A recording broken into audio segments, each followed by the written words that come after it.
on the season show off before a packed house, a showdown that none of us would have expected just a few short years ago. The unbeaten and #1 Calabasas Coyotes take on the unbeaten and also top-ranked Camarillo Scorpions, who, mind you, are coming off a demolition of St. Bonaventure. This is the VCSPreps Game of the Week, brought to you by the Ventura County Star. Welcome to Calabasas High School. Page with me, the Deuce. Derry Eats. Deuce, we started doing these games 5 years ago. I never thought we'd really arrive at a moment where we'd see an unbeaten and top-ranked Calabasas team hosting Camarillo in a showdown. What planet are we living on, man? I tell you, just a few years ago, it was a down-and-out program. You know, they had a streak of 44 straight losses, and they'd lost 53 straight Marmoni League games. There's a talk of moving Calabasas back to the Tri-Valley League. And just 3 years ago, 2 years ago, they were 0-10, and change of coaches, and things have really changed around from a program that could hardly draw kids to it. Now they're drawing from all over Southern California to play for this coaching staff. Arguably the most electrifying player in Ventura County last year. Darnay Holmes left the county and came to Calabasas. Remember, they're not a county team. They are an area team. They're one of the teams that we keep an eye on here with the Ventura County Star, obviously. Calabasas, such a turnaround, such a story. We were here for their opening round playoff win over Buena last November. But Camarillo's quite a story, too. Obviously, they ran riot through the Pacific View League for years, and we thought, okay, what's going to come of this Camarillo team when they make the step up? Well, not only do they look like the leading contender in the Northern Division, maybe in front of Thousand Oaks, but they wrecked St. Bonaventure last week. They wrote a really big story that was. It's probably the number 3 biggest win in program history, dating back to their 2 CIF championship teams. The opening kickoff will be taken on the right-hand side by Calabasas. It's Germani Brown, and Germani Brown is taken down at the 22-yard line. Let's bring in the third member of our broadcast team, Will Cowan. Will has such tremendous experience in Ventura County football. Will, did you ever think the day would arrive that we'd have an environment like this? 2 unbeaten public schools at Calabasas High. Never in my wildest dreams, Danny. What a great crowd. The house is packed. It is buzzing down here on the sideline with excitement. You just have this feeling that we're going to see something special unfold in this little venue tonight. The Coyotes in all black complete the pass up to the 30, 35, 40, now to midfield and beyond. At the 45-yard line is Keyshawn Johnson Jr. Keyshawn's in the building, just a couple rows in front of us as well, and his talented kid makes a nice catch and run. The Coyotes, led by the Clausen brothers, Casey Clausen, will look to speed things up from the shotgun on the 43. A quick throw near side, and we didn't even get to the starting lineups here. How about the quarterback, Tristan Gebbia? He's just a 5'6", 155-pound junior, but he makes plays in big moments. He's shown us that last year in the playoffs and all year long this year. You know, the one thing that Calabasas has had trouble with is getting off to fast starts. There's been a couple games where they have struggled to get out of the gate. You know, the Rio Mesa game, that was a big example. It ended up being a real close 3-point win. Of course, they were without their starting quarterback in that game, but there have been other games where they've struggled. I think this has been a kind of a point of emphasis tonight, as this could be a back and forth game. Let's strike first. Big third down here as Gebbia has time to throw out of a 5-wide set. It's complete. Down to the 20, 15, 10, 5. Touchdown Coyotes. Brian Hightower. And less than 90 seconds in, the Calabasas Coyotes take a 6-0 lead. It looked pretty easy from up here. How was it down there, Coach? It's the tempo, Danny. It's all about the tempo for the Coyotes. They're in that no-huddle offense. They get the one-on-one matchup to the outside. One broken tackle. They're in the house. Calabasas on to attempt the PAT. They've equaled their win total from a year ago, a low driven point after touchdown attempt. But it is up and through.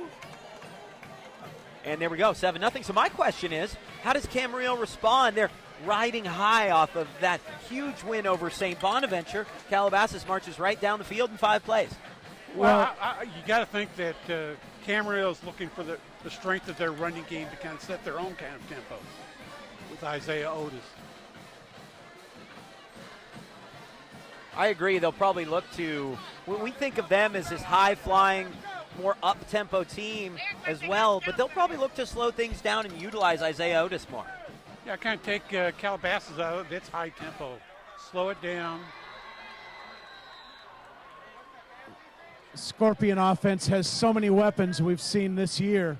It'll be interesting to see where the Scorpions look to attack first.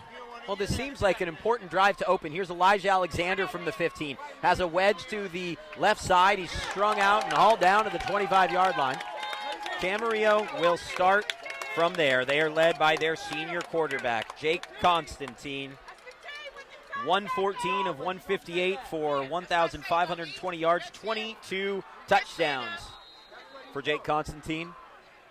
The Scorpions are averaging 45.5 points per game. They took the number 1 spot in the Northern Division, opened the season with a big win over rival Rio Mesa, and then 41, I think this was the statement game really, the 41-14 win over last year's Northern Division champion Paso Robles.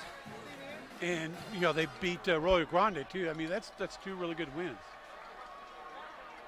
And they also beat St. Bonaventure. Did I mention that? 49-21. 2 wide, set to the left side. Constantine will give to Otis on the opening play. And Isaiah is hauled down at the line of scrimmage. Coach, we're going to ask you to keep an eye on things in the trenches. I think Calabasas can give up a little bit of size on the front 7. Depending on who you're talking about, obviously. But that could be an issue. Yes, sir. That Camarillo offensive line, a veteran group, and they are powerful up front, and they move well with the pull and run game. Also, keep an eye on Tostado here at the wide receiver position coming into your living room. I'm being informed Isaiah Hayes was involved on that last tackle, and there's a penalty flag down against Camarillo. I better watch what I say. I think Tostado just jumped off sides. Well, you know, it was interesting, Will. One of the big things we talked about during the Camarillo-Ventura game was how little they had used Frankie Tostado in their games. They didn't feel the need to throw to him time after time. He caught 2 touchdowns in the opening few minutes against St. Bonaventure. So we saw him emerge as a weapon in the game when they needed him most. Coach Willard has a very talented offense with a lot of weapons, and you are correct, Danny. Tostado is there in those moments. You see an unbalanced set here with no tight end on this side for Camarillo. The Scorpions in all white. They will fake the reverse, and another loss. 2-yard loss this time for Camarillo. In on the play, number 47, Arthur Caslow will.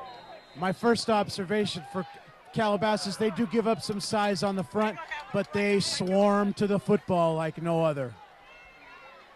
It's important, isn't it, in a game like this to really feed off the crowd, and we were down on the field before the game. It's hard not to. Again, it's not the biggest crowd we're going to see all year, but in this tight environment, this beautiful location, it's a nice night for high school football. It's a great venue. I'm impressed. There's so many people on the sidelines, I can't move. It is crowded down there. Time out on the field, Camarillo. Camarillo, boy, so early in the game. They're all very well behaved so far, though, with their sideline badges. Now, one thing I think that it would behoove us not to discuss, that I was stunned to see what Camarillo did to open the second half against St. Bonaventure. They went right down and scored, then came back and kicked an onside kick, if I'm not mistaken, and then went in and forced a turnover, and the game was over. 3 touchdowns in a matter of a few minutes. Well, I'll tackle that first. See what you think. Over the years, St. Bonaventure so dominant against the public schools on the field and in the I would just say the attraction and recruitment of student process. I think that Camarillo would hold nothing back in that opportunity, philosophically. I think that no team in that Pacific U League would ever hold back in a game against St. Bonaventure, given that opportunity. Otis, the motion man, Constantine forced to step up, and Jake's going down. No gain on the play. I'm not sure if it will officially count for a sack, but that Calabasas front seven, incredibly effective here in the opening few minutes. You know, I saw Camarillo before the game practice a lot of punts to the sideline. They definitely don't want Calabasas returning guys, you know, like Darnay Holmes, who has 2 punt returns for touchdowns, to get any big play. And they just kick right in the middle. The punt is taken at the 50-yard line by Markel Dismuke, and he eventually is taken down on the far side of the field. And Calabasas will take over with tremendous field position, you have to say, at the 46-yard line. Well, the Scorpions started out in their traditional 4-man front on the defensive line with 2 deep safeties. They appear to be staying that way, but I would think the pressure might back off and they might be in more of a containment mode. It seemed like the Scorpions were looking to put on some pressure, and that did not work out so well on the first drive. Clausen, an expert at beating the blitz. Colin Kirksey, obviously a key strong safety, is playing very close to the line. They'll throw the slant route for Jamani Brown. That's incomplete. Coverage on the play from Colby Stevens, a name we'll probably call a lot tonight on both sides of the football. Brett Trebold, one of the star linebackers for this Camarillo Scorpions football team as well. Wyatt Zambri. But remember, as I mentioned, Zambri's a defensive end. He only weighs 180 pounds. We're going to have to keep an eye on some of these undersized Camarillo linebackers and ends. We're going to throw the same play, and it's literally the same result. Intended for Brown, but out in front of him, Will. Brown with excellent speed. What Calabasas is looking to do there is get Brown the ball in open space and get those yards after catch and try to get those Camarillo safeties to come up, setting up the long ball. Excuse me, that time it was intended for Darnay Holmes. They're not going to run a slant and go or anything. That's offsides. No, Danny, but what they'll do is run a slant from the outside receiver, suck in the defense, and the inside receiver will work those vertical seams or wheel routes, depending on the alignment. This is obviously a very intelligent coaching staff led by Casey Clausen, who we remember so well from his days at Tennessee. No question about it. Excellent offensive pedigree. Single coverage here coming into your living room. Third down and taken down. Wyatt Zambri with the sack. Big play for Calabasas on one end, and Zambri's there on the other end to make sure Camarillo gets the ball back. That feels like a really important 3-and-out. Coach Willard dialing up the inside pressure from the middle linebacker on that play. Well executed. 4th down and 19. The two teams exchanging sacks. And now Calabasas will punt away. I believe it's Elijah Alexander waiting back for that. Now the Coyotes take a timeout. That's a little surprising, isn't it? Boy, both teams using some really early timeouts less than 5 minutes into the game. Not even halfway through the opening quarter here on the VCSPreps Game of the Week presented by the Ventura County Star. Camarillo comes in 6-0 as they get set to take the ball back over. They've won 2 section titles, of course, and it really feels like this could be their year to win their 3rd section crown, win or lose tonight. Well, they certainly have a lot of talent on the field, both offense and defense. You know, I think one of the big plays that Camarillo can use is a screen pass to Isaiah Otis has been really working pretty good. Colby Stevens can catch the ball out of the backfield too, as we've seen so far this season. Uh-oh. The punt is muffed, The ball's still loose, and it's picked up in the end zone by the Coyotes. Touchdown, Calabasas. A huge special teams play has the Coyotes in front after the muffed punt, and it's 13-zip. That took a a baseball-sized bad hop right over his head. Unbelievable roll on that punt. That was like an onside kick punted. Well, now the referees are saying it was recovered by Camarillo, and it's a touchback. And Coach Cowan, you're right out there by Coach Clausen. I'd love to know what this discussion is like. The score will remain 7-0, and it's Camarillo football. I'm listening in. I saw it into black all the way, but you never know at the bottom of those piles who comes up with the ball. Well, at the very least, sometimes you cannot advance a muffed punt, so Calabasas would take over on the 9-yard line or something like that where the punt was last touched. But to say that a Camarillo player came up with it, I just find it surprising. Lead official Brian Fele now making his explanation, saying the Scorpions had the ball. I am amazed with this decision.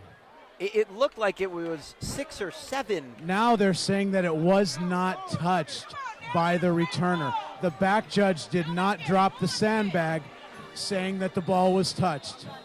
That's the verdict from the field. What's your verdict? Oh, he clearly hit him. It was right in front of me. There's not any question. To me, there's okay, not guys, any I'm going to question. listen in here. All right, we're going to let Will listen in. Deuce, what did you see? I thought it hit him. I don't think there's any doubt that it hit him, really. And Looked like it hit him at the waist. And now Casey Clausen is in a heated discussion with the official. And listen, I'm the type of person that thinks, and Rick Clausen's out there as well, I'm the type of individual that thinks you really shouldn't spend too much time arguing with the officials. I tend to agree with him here. This was an absolute no-brainer. Well, this is a big play. This is a big play if they get a touchdown. I can see plenty of individuals recording this conversation in our smartphone era. This powwow on the 26-yard line.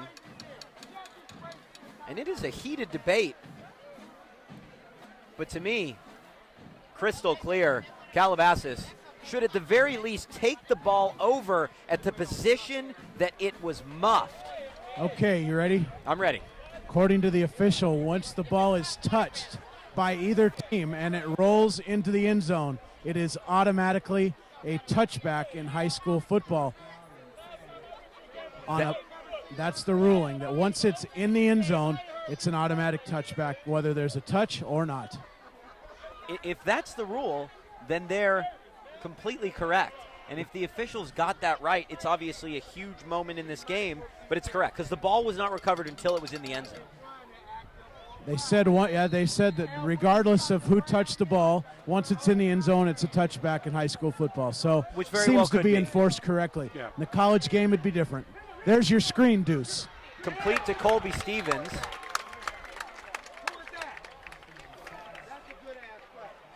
Complete to Stevens for a few yards. Second down and 7. Does Camarillo get a little momentum? Do they feel like they really dodged a bullet? Now maybe they can drive down the field and level the game? Without question. Here is a handoff to Otis. We expected that to be a strength. He's not getting anything. No, he isn't. I mean, he's even 0 yards, total yards with 3 carries. Gomez and Chisholm on that Scorpion offensive line struggling a little more than normal to get that push up front thus far. Look at this tremendous matchup on the near side, by the way. They're not isolated at the moment, but it is Tostado at wide receiver and Darnay Holmes at corner. Otis the motion man. Stevens goes into the backfield on 3rd down and 6. It is a give to Stevens. Stevens stringing it out wide left, and he's hauled down at the 26-yard line. Conservative play calling thus far for the Scorpions, Will. Very conservative. They went with the overload sweep on that particular play. Very difficult on 3rd and more than 4 or 5 to pick up those types of runs against the speed of the Coyote defense. Guys, you're on the air. Some kids down there who are using some language they probably shouldn't. Just punt it away.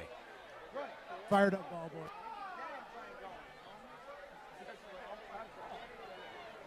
It's quite a scene down there on the field, Will. Again, this is not what I expect to see at a Calabasas football game. It's a wild atmosphere. I haven't been here in years, Danny, but this is an amazing crowd.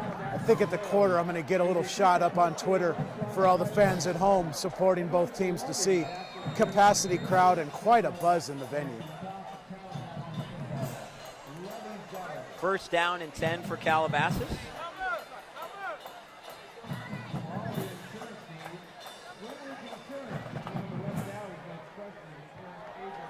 The Coyotes have looked the stronger team offensively. Camarillo doesn't have a first down so far. At this point last week, I think they had 3 touchdowns.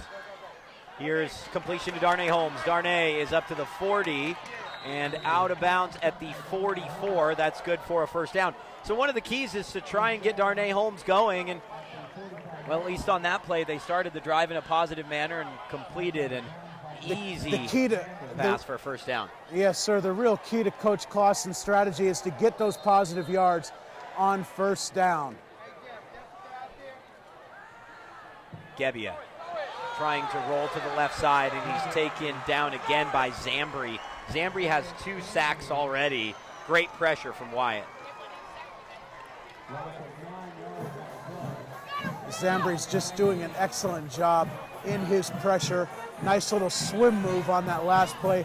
Came right through the offensive gap between the tackle and guard. Brings up second down and 19.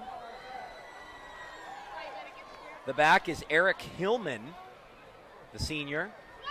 Fake the give to Hillman, throwing downfield. Darnay Holmes. Holmes has it at the sticks and gets down inside the 35-yard line. First and 10 for Calabasas. This drive has been all about Darnay Holmes. And he's shaken up on the play, yes, Will. He is. A little calf, possibly a calf or ankle twist, hopping off the field. Coyotes really do an excellent job in putting pressure on the safeties in one-on-one coverage with their bunch formations like we see here. And that pass is complete along the left-hand side. I'll tell you what, that's to a great, Brian Hightower. Great block to spring him free.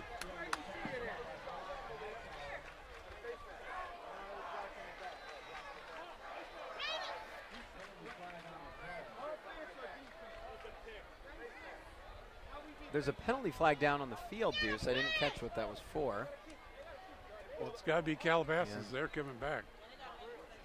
Looked like a nice gain here. 4:07 to go in the first quarter of play between these two kind of unlikely adversaries, I would say, in some ways. Certainly not a traditional matchup in any sense. Well, this may be only about the second time probably these schools have ever met. Both schools have jumped around to different leagues, but have never really crossed paths in any of those different destinations. Gebbia throwing, and it's caught for a 6-yard gain. Keyshawn Johnson Jr. with the grab. Brings up second down and 13. Outside of sacks, do the Coyotes have a rushing attempt? Nope. It's all been passes. 7 of 8 for 129 yards. Whereas Camarillo is focusing on the run game early on to little avail. Bunch trips set to the near side. Gebbia throws, and Tostado had a beat on it. But the flag will be thrown against Tostado. Brian Hightower, the intended target. And that'll be pass interference and an automatic first down.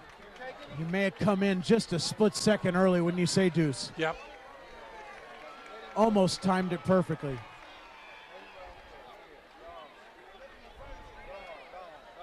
It'll be a spot foul. It'll be interesting to see the distribution of the pass until Holmes can hopefully make his return.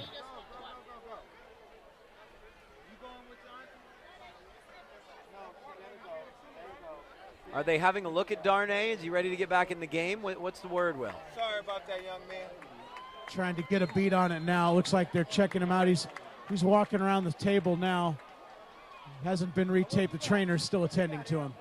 I think one of the things that is evident for those watching at home is not only are we right in the crowd, it is jammed down on the sidelines. It's jammed in the backfield. Another penalty flag down, this time on the far side. Another sack on the play. It would have been the third of the game. Let's see if it'll stand.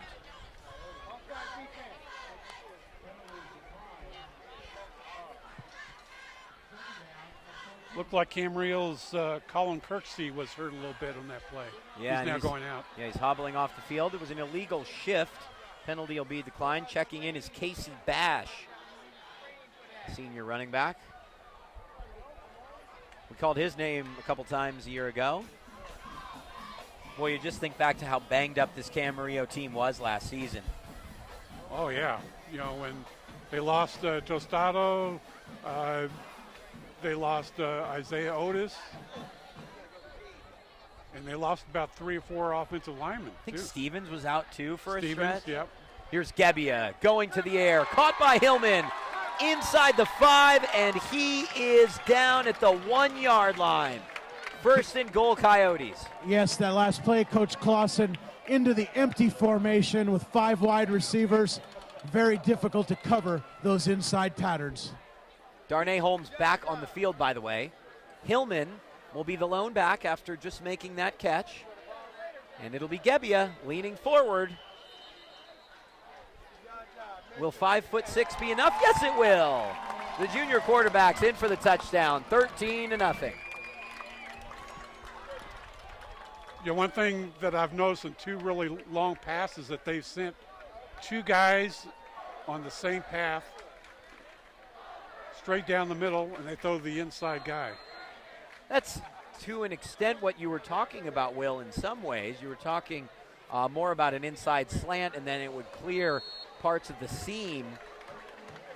But in this case, they're just running 2 verticals, basically, and the inside man's open.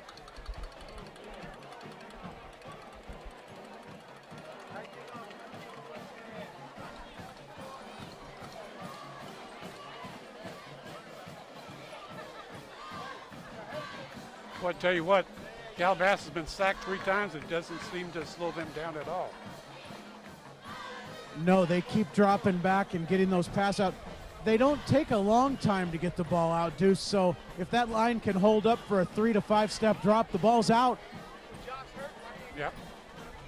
Well, they're completing intermediate passes and turning them into long gains.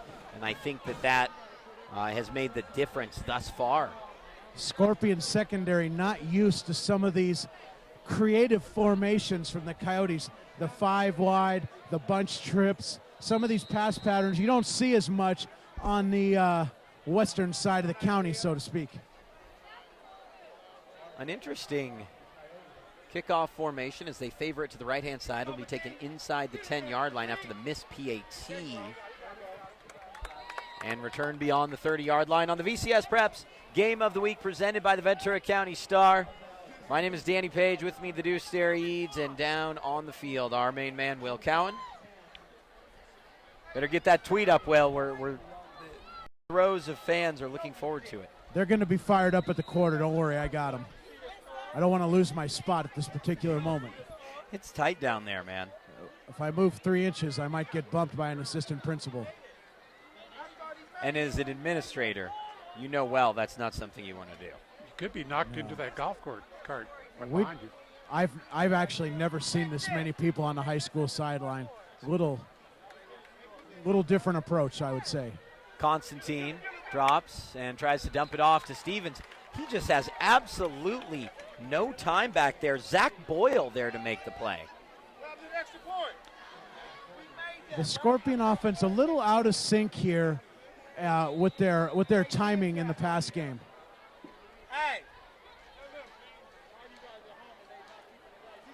They're out of sync with their pass and run game, though. Still looking for their first down. Here's Otis, and Otis picks up only 4. Tackle on the play from Philip Castro. Scorpions really doing that single back run game, tend to really key in on Otis and the Coyote defense is locked in on his movement. And when he gets the ball, there are 7 black jerseys downhill in a hurry. Trips formation to our side. Camarillo in serious need of a first down. Just over 90 seconds to go. Constantine throwing over the middle of the field. And Alexander can't haul it down. And he's hurt. And he's hurt, it looks like. So we've seen Darnay Holmes leave the game and then return to the game. We've seen Colin Kirksey leave, number 1, and now Elijah Alexander, senior wide receiver and defensive back. Yes, sir. Number 8, Josh Madison, put a big hit on from his safety position, and it was well timed as well, right when the ball arrived. So the scoreboard is not reflecting the PAT having been made, but checking in now with the score, it was good. It's 14-0. Just want to make that clear. And it's 4th down for Camarillo. Scorpions are in a little bit of trouble here. They really are. Boy, they just can't afford to be down 21-0. And they're really not demonstrating that they can slow down this Calabasas team. Well, they just put a lot of pressure on the secondary every play. Camarillo's kicking game was so efficient against Ventura a few weeks ago. We'll see if they can continue that right here with the punt. Need to flip the field. Well, let's remember they were inches away and a technicality away, I should say, as now this time it's fumbled by Dismuke, and he's tackled inside the 3-yard line. A muffed punt. He should have just let it go into the end zone. Really? But you're not thinking of that. You can't think of where you are on the field when you're chasing it down. Yeah, typically the old rule is you stand on the 10-yard line, and if it goes over your head, you let it go. But in that scenario, that ball probably came out of the air around the 20 and just took an incredible hop. Yep.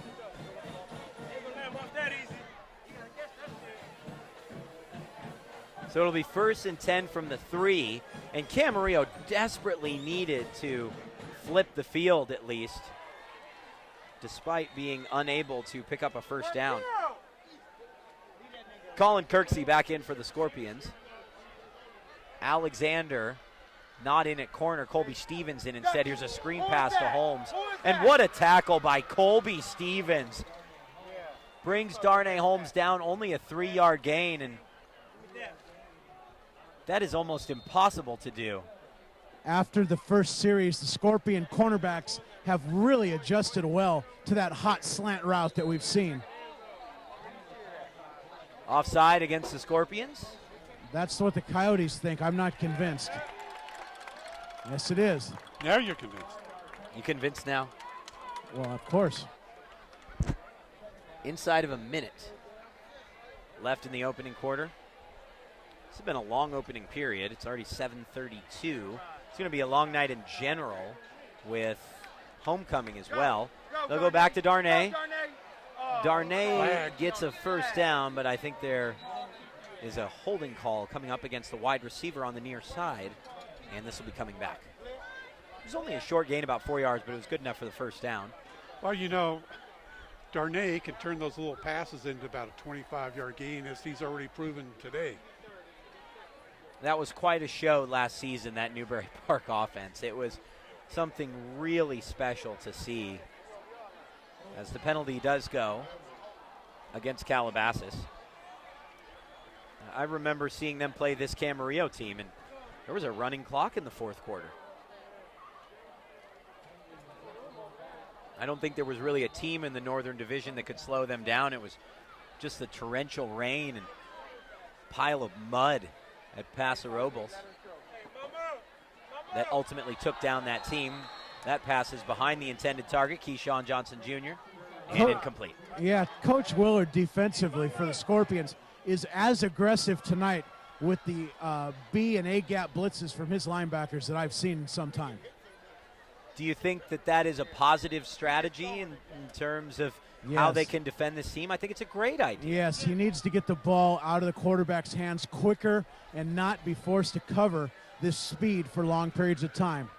Important 3rd down and 7. They'll fake the handoff. Gebbia throwing over the middle of the field. That ball is deflected near the line of scrimmage. There's a penalty flag down in the backfield.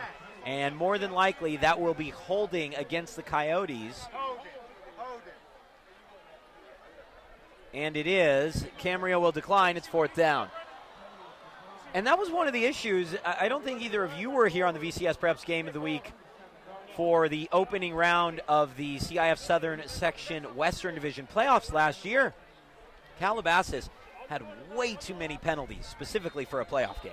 Sometimes these high-tempo offenses can do that just out of conditioning, and sometimes being in a rush and not being locked into your assignments.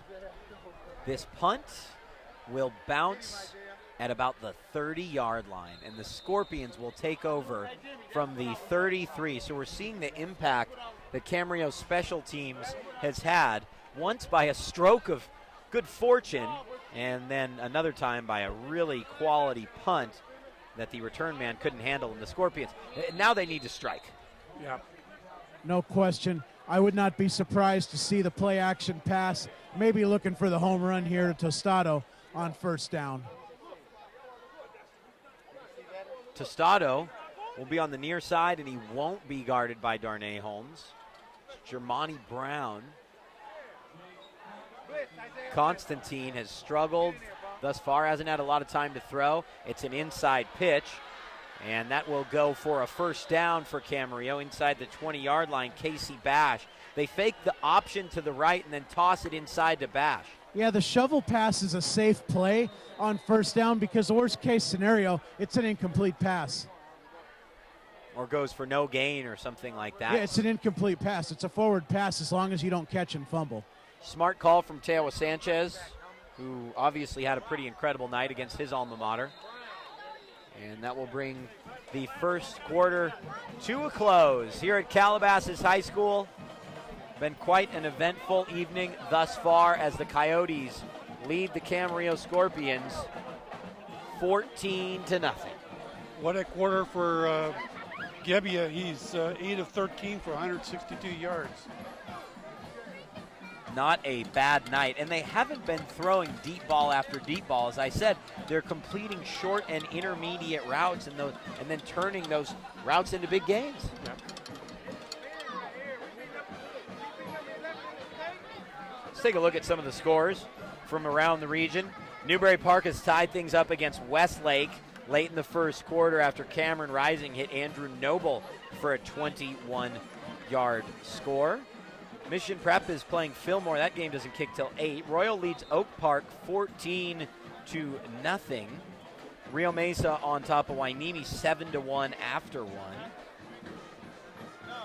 These all coming from the VCSPreps Twitter account, by the way. And we're back ready to roll here. Jake Constantine will have 3 wide receivers to the left side. Points out a potential blitz on 1st and 10. And another penalty flag. Boy, we've seen a lot of flags in this game. Too much time? Came from the side, Judge. You would think that would be some sort of a shift. Yes, procedure. So, false start, illegal procedure penalty. 37 minutes. And we still have yet to start the 2nd quarter. It's going to be a long night, fellas. Yes, it is. A lot of quick hitting plays. Clock stopping frequently. Here's Constantine throwing up to Stevens. And that's knocked away. Nice play defensively by Germani Brown. Well covered, the Coyotes in their 2-deep zone. Had that pass bracketed high and low. It was in the hands of Stevens. A nice throw from Constantine, but just ripped away from Brown.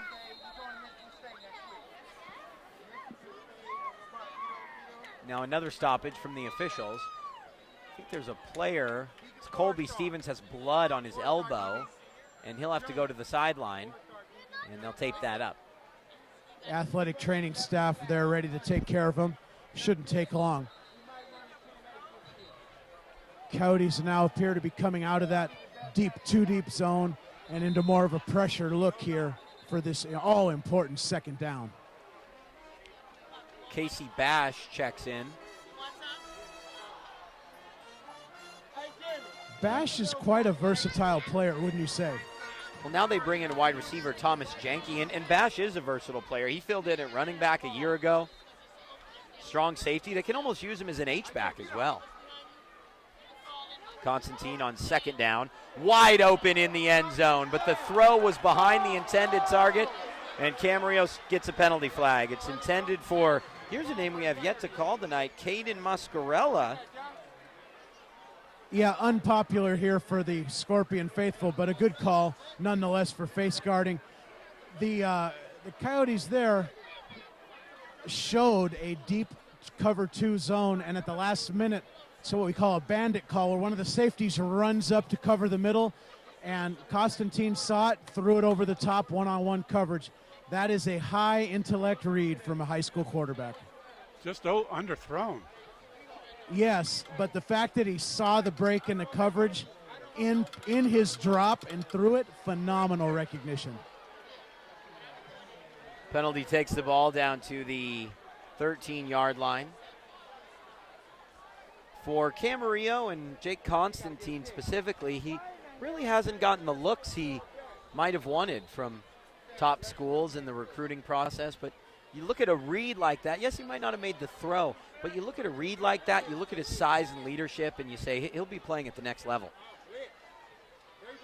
Here's a handoff to Isaiah Otis. Yeah, not only that, Danny, is his character is very, very high, and that combination of intelligence and high character for Jake Constantine, he will play at the next level. 3rd down and 1. We'll see if they isolate Tostado on the far side again against Darnay Holmes. Camarillo rushing to the line of scrimmage on 3rd and 1. A quick handoff. Earl inside the 5, actually down near the 5. He's taken down around the 6-yard line. And Camarillo for the first time, 1st and goal.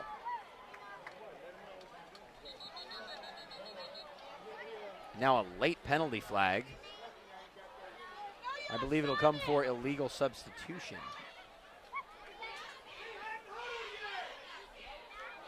What? Number 55, Elijah Elisara, was sprinting off the field, but the lineman coming on to take his place had crossed the numbers before Elizara, half the distance to the goal.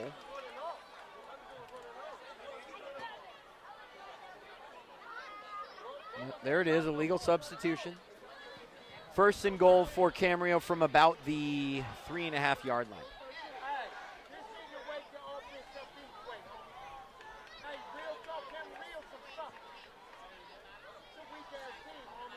Another reason for the length of this game thus far, the number of penalties we've seen. And discussion, a lot of discussion on plays. Yeah, the enforcement is taking much longer than it should here. You know, they had that real long, about a 5-minute debate on that botched punt that went into the end zone. It's been an interesting week with calls like that, and both in the NFL and in the baseball playoffs. A lot of odd rules have been coming up that many people at home do not know. Are we oversaturating our game? And now there's another stoppage in play as Calabasas has taken a timeout. Wow. Their 2nd timeout. And again, we're not even 13 minutes into this game, and it's almost 7:45.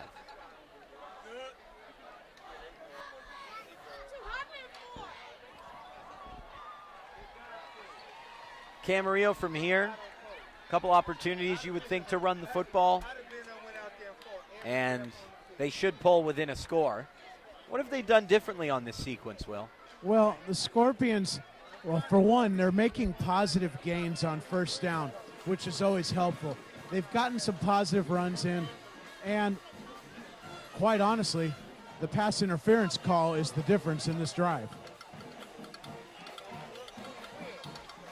They started really nice with that little shuttle pass that really kind of opened things up a little bit. Well, they really started things well by getting the ball on the 33-yard Oh, line. come on. Too many details. Field position.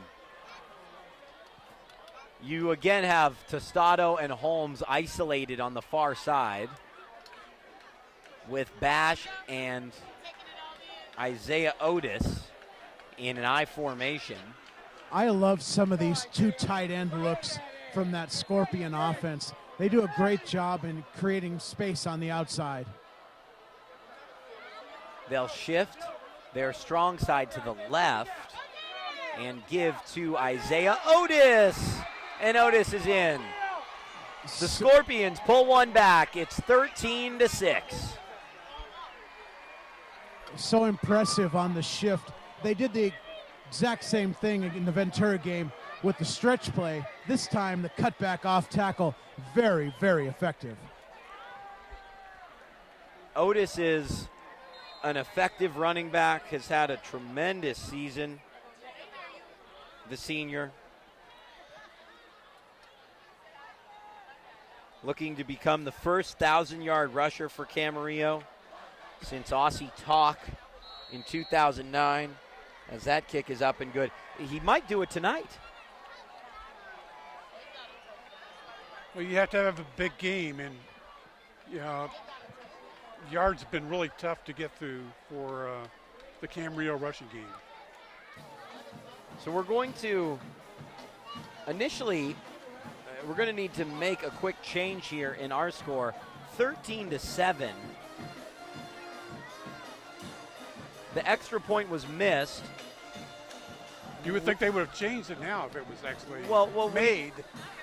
I went to the source and was told it was 14-0, and it's 13-0, and now 13-7. At least we got it straight this time. Make sure our producer, Anthony Placencia, can make note of that. Well, I'm sure he has it on his camera.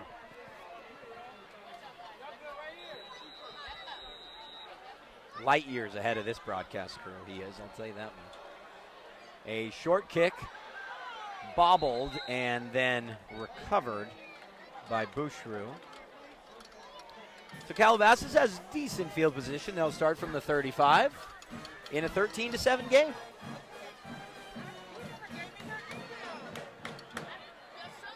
It's been all throws for Calabasas, not one rushing attempt. Except the last play of the last drive. Quarterback sneak. That's right. That is a rushing attempt. That is a rushing attempt. 1 yard. Thanks for following us on Twitter, by the way, at VCSPreps. You can get all the scores from around the county, all the information on this game. Plus, you can answer our trivia question coming up later. Pass completes Keyshawn Johnson Jr. 4 yards short of the first down. How did you guys do on the trivia this week? I got 12 of 14. Not so well from this end. Yeah, Will, not so much. I think it was like 6 or 7 out of 14. That'll do. I was around 9. Hopefully you got question number 10 right. Obviously, I like that one. You mean Jim Rome was the correct answer and not you? Yeah, no, I did not go to Calabasas. Well, I just knew because you had been to Ventura High. Well, what about Ryan Rosillo? No, he's an East Coast guy. We're spoiling one of the answers here, aren't we?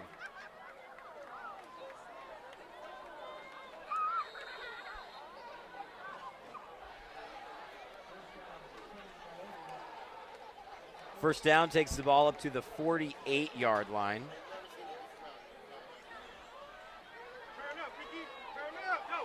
And Keyshawn Jr. has another first down. There are a lot of weapons on the field for this Calabasas team. It's going to be hard for Camarillo to defend. Well, they outflank you in so many ways. And if you try to cover them up man-to-man, they just take shot after shot after shot over the top. Well, a lot of times they just have two guys in the area, and it's difficult to pick which one to go if you're playing like a zone. They do a nice job of flooding the zone, and then if you try to match up, they're excellent in those slant routes that we saw earlier. I know there were some issues in finding rhythm and at the quarterback position, and it makes me wonder how Rio Mesa can give up, 38 points to Oxnard last week, but only give up 13 to this Calabasas team. I feel like the Rio Mesa defense was missing a little last week and must have had a really outstanding game against the Coyotes. Well, and Calabasas was without its starting quarterback. He missed that game, so that makes a big difference for a lot of teams if they miss their starting quarterback. But with these players on the field, you think they could score more than 13 points? You would think so, but it's a team, as we mentioned before, that has had trouble getting off to fast starts. And if you don't get off the fast start and it's a close game, all of a sudden you're trying to your tempo's off, and so you can get a little frustrated. Not tonight. They have started tremendously well. Both teams with one timeout left. Less than 10 minutes to go in the second quarter. Look at that, a handoff. Oh. Hillman spins away from one and works his way for a couple yards. That Scorpion defensive line up front, they are very hard to run against. Yeah, it's always interesting when a team only throws the ball for a quarter, then they run and only pick up a couple yards, and you say, oh, yeah, that's why you were going to the pass 9 times out of 10, 19 times out of 20. 5 wide for Gebbia. Gebbia putting this up along the near side, and what a grab inside the 10-yard line. Brian Hightower goes high above Colby Stevens, and the 6'3", 190-pounder hauls it down for a 33-yard gain. What great toughness from Gebbia, standing in the pocket, getting a huge hit after the throw.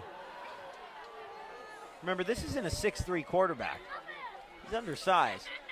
Gebbia is hit. The ball's on the ground, and unfortunately for Camarillo, they'll say he did throw forward. Well done by Gebbia to get that out just at the right moment. He's a little shaken up, Danny. It might suit the Coyotes well to hand the ball off here on second down. He took a shot. Yes, he did. That Scorpion pressure up the middle has been tremendous. Well, they've gotten to him 4 times. 4 sacks in just 15 minutes. Rick Clausen changing plays. Hillman is the back. There's a pair of extra blockers on the left side. They'll throw the fade route to Hightower. Hightower tiptoes into the corner. Touchdown, Coyotes. Tremendous audible there. They saw the 9-man box, one-on-one coverage to the outside. Why not throw it up and let Hightower go get the ball? What do you say, Goose? Yeah. Well, he's got the height advantage and just really just a really nice fade throw. I'd like to see he and Tostado going head-to-head again. Be quite a sight. Well, there's a lot of football left. Still just under 9 minutes to play in the second quarter, gentlemen. We're nearly an hour in. This game should not be over till closer to 10 o'clock. A 3-hour high school football game would be my prediction at this point. Gebbia is now 13 of 19 for 225 yards. He's on pace to throw over 500. Yep. Camarillo backs against the wall again. Again, you just think 5 years ago, if we had had a conversation and said, oh yeah, one team is going to go and beat St. Bonaventure by 28 and then trail Calabasas by 13, we would have said, excuse me? Beat St. Bonaventure by 29, I'm sorry. But think about that, how crazy that would have sounded. To blow out the Serifs and then trail to the Coyotes within a matter of 20 minutes of football. Here's Alexander. Good to see him back in the game, although he's hauled down from behind. You know, especially when you talk about, hey, just 5 years ago they were trying to get Calabasas in the Tri-Valley League. Unbelievable. And now Calabasas leading Camarillo 20-7. Canyon League, they're clearly the favorites. Let's put it that way. They open league play against Agora here next week. That's a fun rivalry game, although it may not be terribly fun for the Chargers if Calabasas plays like they have at the start of this game. Constantine throwing, well defended by number 25, Nasir Bright. 2nd and 10. Calabasas secondary, Danny, so quick in their reaction time on these early throws from the Scorpions. Now we got another 2nd down and long situation. Tostado, Stevens to the near side. And Constantine flushed out of the pocket, penalty flag down. Constantine dives forward, gets close to 8 yards, but this one is more than likely coming back.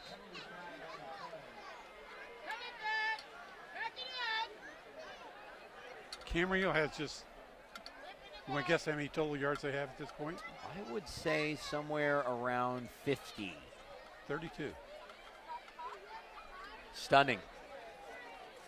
A 33-yard touchdown drive, and then on the opening drive, they were knocked back, weren't they? About 9 yards, and on the drive that followed, they only gained about a half dozen.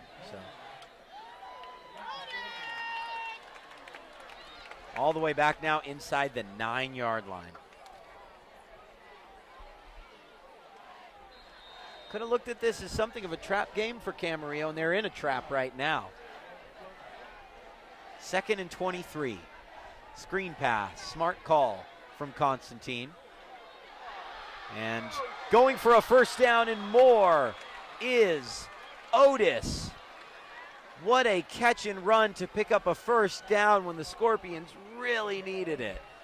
Gotta love Gomez and Chisholm, the left side of that offensive line, out in front, blocking on the screen pass.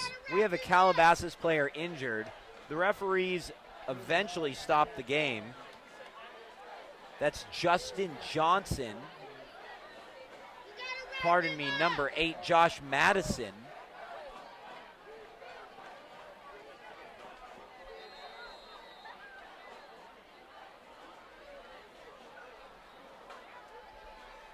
So a screen pass that goes for 28. Now Constantine throwing for Stevens. Oh, and it went right through Stevens' hands. Will, that was a throw.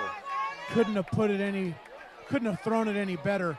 Right on the money to Stevens on the smash route, unable to haul it in. He just dropped that in a bucket. Stevens almost couldn't believe it was there. Boy, you have to make those plays at this stage, because there's just been so few opportunities to really gain some positive yards. Well, you're going against an unbeaten number 1 team, not to mention you're down 13 points. You have to make those plays. Constantine completes that to Casey Bash, your boy, Will, Mr. Versatility. He's all over the place. He lead blocks, runs the hot routes, very efficient player. Picks up a nice 5-yard gain there for a 3rd and 5, much more manageable.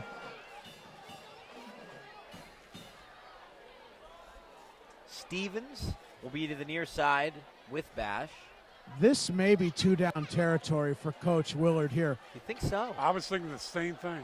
Either going to be a quick hitch or a quarterback keep. We'll see what happens. 4 wide receivers to the near side. Ryan Muscarella, the motion man. They'll fake that way, throw a screen back the other way. Running wide open is Alexander. Cutting it back inside the 35. What a perfectly designed play from the Scorps. So well executed. The back alley screen, 4 receivers to the near side, 1-on-1 to the backside. Well executed throw and catch. That was so superbly drawn up.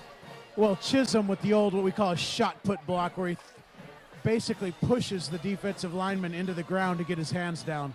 So well done. Now, Derry, what is Camarillo's yardage total? A couple of little screen plays, and they've basically tripled their output from 32 to, I would say, right near 100 yards.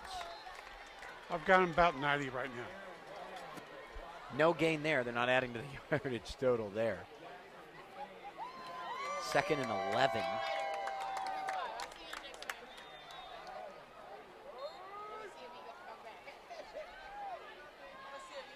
Stevens and Tostado trying to determine which way to orient the play, if you will. They will be the two wideouts near side. Fake for Constantine, a lot of time rolling right. Now looking to throw back across the field. And Constantine will be sacked. It's only going to lose a couple yards. And now Constantine is down on the field. Yeah, likely had the wind knocked out of him. You see him moving his hands around. Yeah. As if to say, I just need a minute. Yeah, that play action bootleg did not work out as well as they had planned.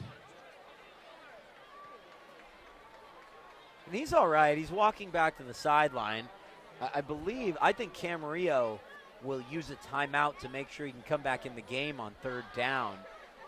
But as he moved his hands around, Will, you just have to surmise he had the wind knocked out of him, as you said. Yeah, you could kind of tell the way he went down. It didn't look like one of those scary lower extremity injuries by any means. A hit like that, it doesn't feel good. You're going to feel that tomorrow and Sunday. And You got to know on second and long the heat was coming, and it sure did. On third down and 13. Now this is definitely 4-down territory. Well, just out of field goal range, and being that the Coyotes are down one extra point, a field goal in this situation is not the end of the world. I would not be surprised if they pick up half of it to see that that kick go up. That would be a long field goal 14 still. is the quarterback coming on. So Constantine will not be coming on the field. Instead, it's Connor Clark, the junior. Maybe a star is born. You never know. Quick hitch to Tostado, probably. Easy. They're There throwing it it is. back to Tostado. Tostado rolling to his left. He wants to throw. Fakes the throw. Now just tosses it downfield, and it's picked off. Intercepted by the Coyotes. They take over on the 25-yard line.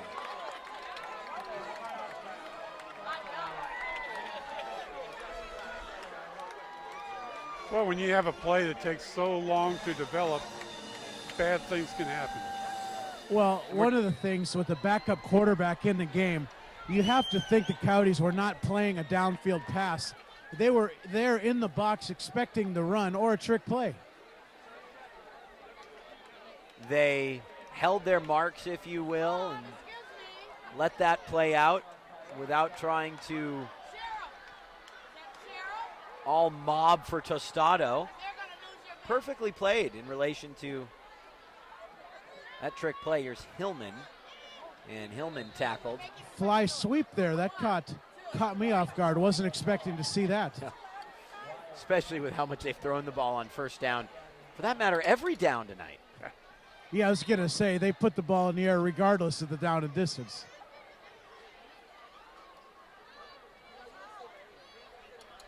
Clock running, nearing the 5-minute mark. High snap for Gebbia. Gebbia hit from behind. This time the arm did not go forward with the ball, and it's recovered by Camarillo. 1st and 10 Scorpions inside the 20. And who's the first player on the field to high-five the defense? It's Jake Constantine. He's ready to get back out there. Big turn of events there. Had the Coyotes capitalized on that interception, this game could have been almost in the refrigerator. But now the Scorpions, the 19-yard line at midfield, knocking on the door yet again. The door is wide open, Will. The butter still warm. The eggs, they're not cooling. Camarillo with a chance to pull within a touchdown. I think they're just the door just slightly ajar. It's not wide open, slightly ajar. You score a touchdown here, you get the kickoff to open the second half. Here's Constantine, flushed again. He fumbles, and this time he recovers it. 7-yard loss, though. We talked about the skill players on both sides of the field, but really for me, and Calabasas' players on the edge have really been outstanding, but for me, the defensive lines have been having a field day. Much to my surprise, I thought the Scorpion offensive line's pass protection was superb against St. Bonaventure and Ventura High. That Coyote front, very active. Well, I think you also have to kind of give the secondary part of that because they have disrupted the timing of the passes. And here's Alexander, another screen pass. Elijah is hit hard inside the 20-yard line. Perfect play call in that scenario. The field blitz from Calabasas off the wide side, the screen right behind the vacated area. 3 screen passes have been a part of the key part for Camarillo on their last drive, which brought the ball into this territory. And now, following the turnover on second down, that 8-yard gain that followed. Constantine from the 20 steps up, gets away for a moment, and he fumbles. It's recovered by Camarillo. That's 3 fumbles in a matter of 4 plays. And the Scorpions now have the option to try a 38-yard field goal or go for it on 4th down and 11. I would send out the kick team here. I would too. Not happening. We'll look at Tostado and Alexander to the far side. Stevens, the wide out to the near. 4th and make it 12. Constantine with time. Flush this time. Tostado just wants him to heave it up to him. And the pass is somehow caught. What a grab inside the 10-yard line for a first down. Well, and Stevens just absolutely paid for it, but what a grab. One of the things, Danny, you work on, especially with a veteran team, those scramble drills, and the receivers constantly practice moving with Jake and coming back to the ball, usually one man deep, one on the sideline. He knows where those players are working, and they executed it well, moving to the left, no less. I'm sorry, Will. It wasn't 26 Stevens. It was 28 Aaron Lamb. He's hardly been in the game the whole night and makes a huge grab on 4th down. And here's Lamb again. Another great play where they rush to the line and have a real quick snap. And Lamb barrels his way into the end zone. What a turn of events. Calabasas overcomes an interception by their wide receiver, a pair of fumbles by their quarterback, and 4th down and 12 to pull within a touchdown. And Deuce, you were saying about the door, sir. It's open. It's open, baby. The Jello is not yet jiggling. Not by any means. 2 undefeated teams, a lot of pride and a lot of heart on the line tonight. 20-14 between the 2 teams.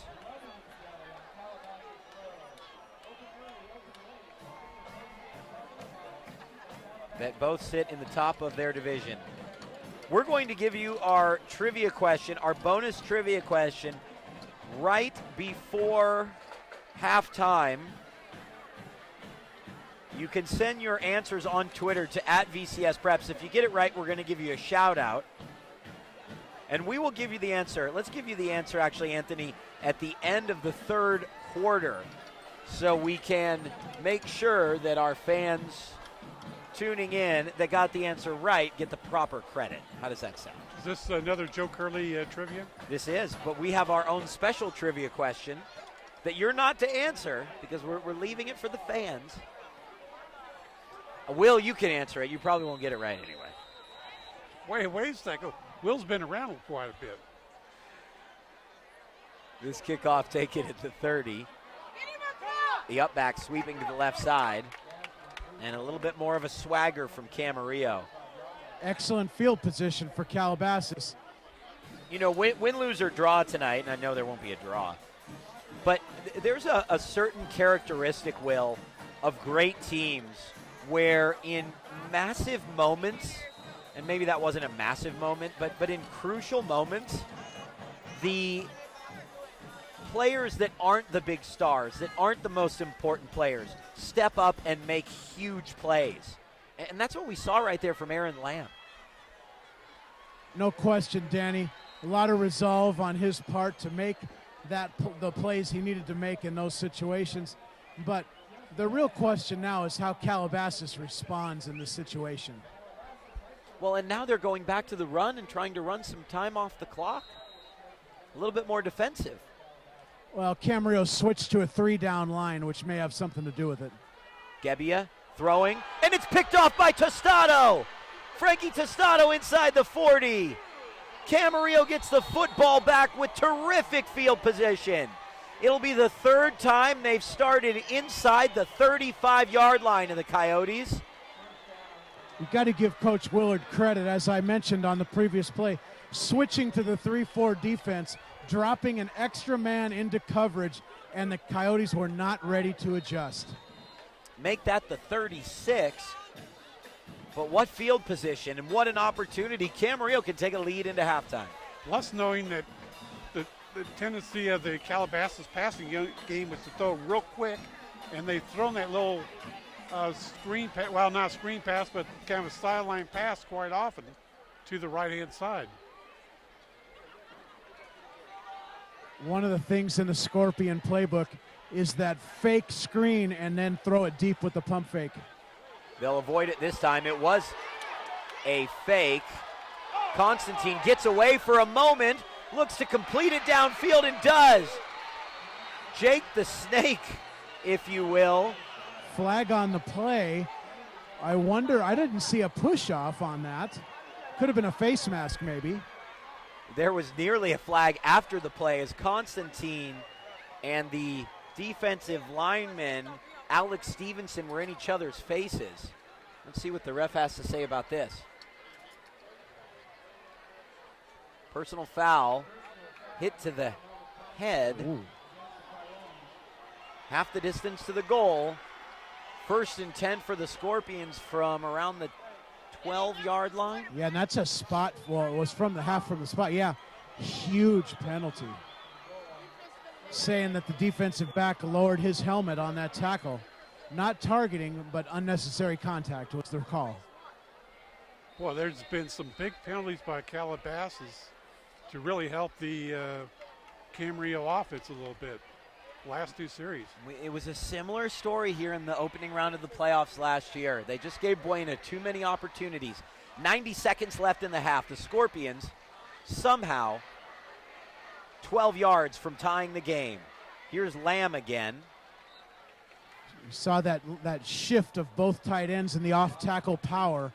I would not be surprised to see the naked boot coming back away from that action. That Coyote defense getting pretty aggressive.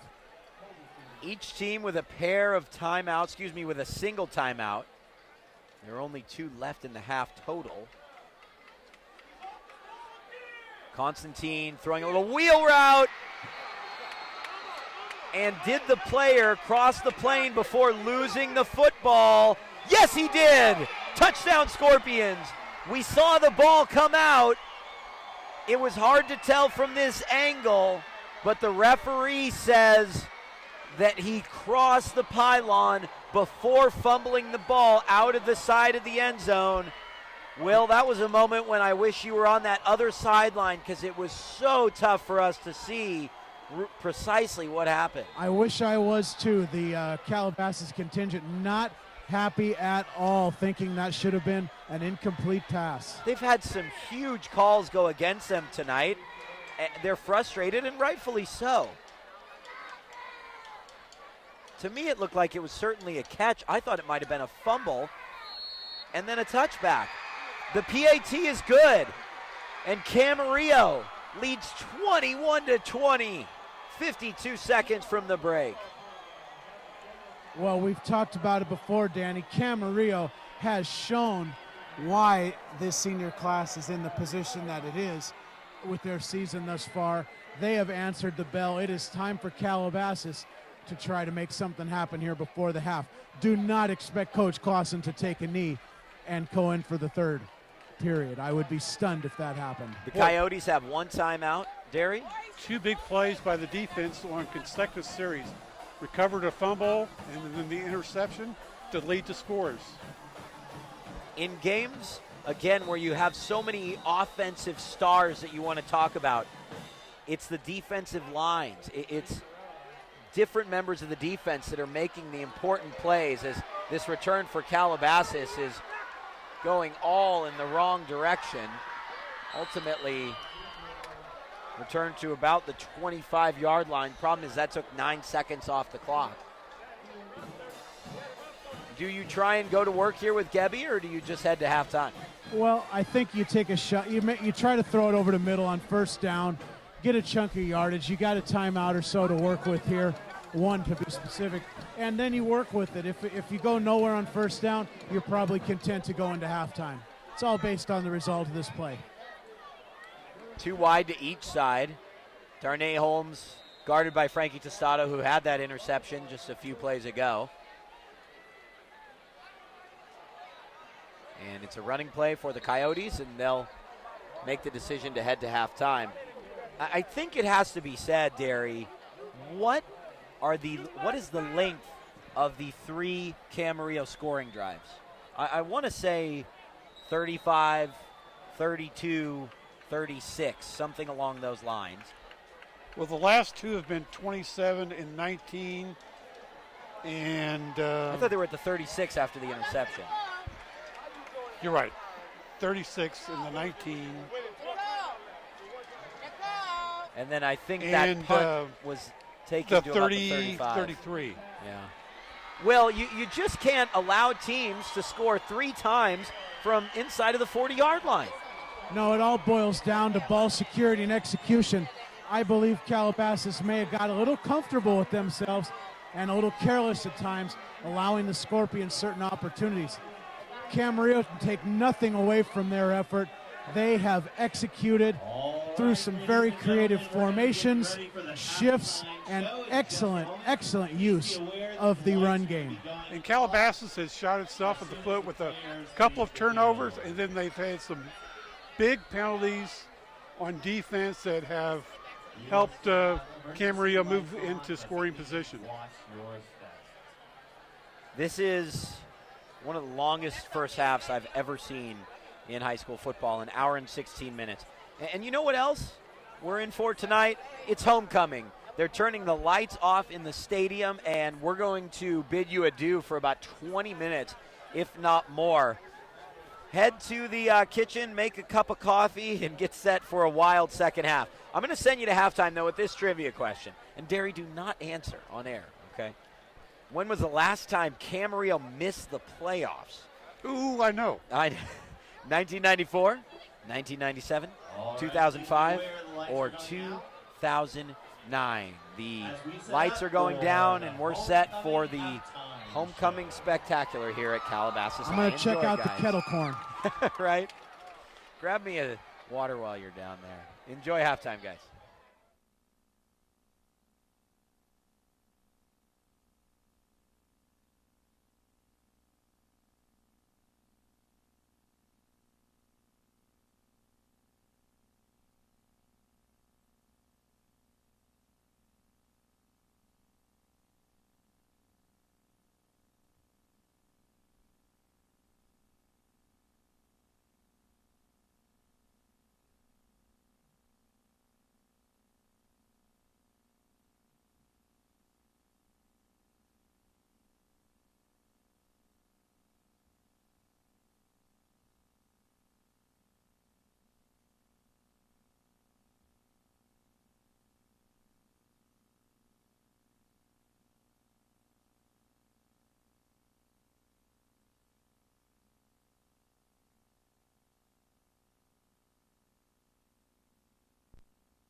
So, Shauna, what are you doing here? What are you doing here? I'm about to finish my circus training. You know I've been training for the past 10 months, and the big debut is tomorrow at Cirque. No way! I'm about to start my training. I just wanted to get a feeling for the dance tomorrow night. Well, Shoshana, you're definitely in the right place. But where should I start? Well, I know this place like the back of my hand, but for you to start, it's at the magic show.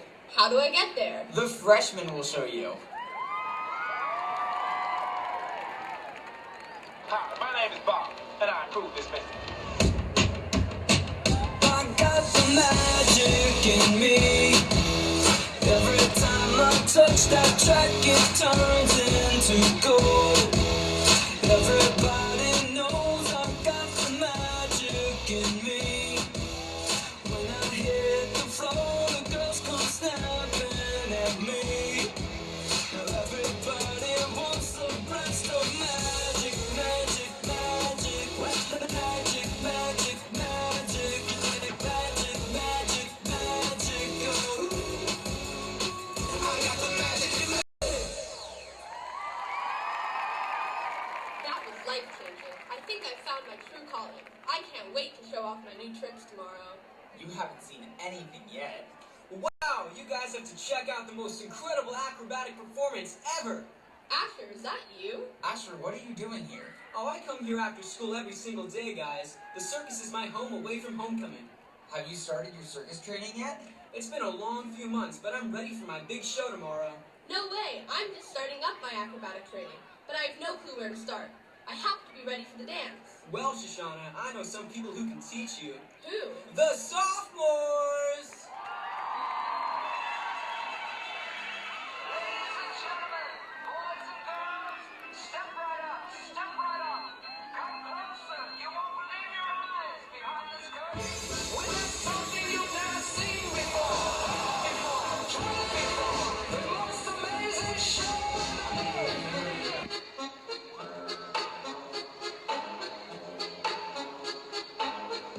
Round and around like a horse on a carousel. We go, will I catch up to love? I can never tell. I know, chasing after you is like a fairy tale. But I feel like I'm glued on tight to this carousel.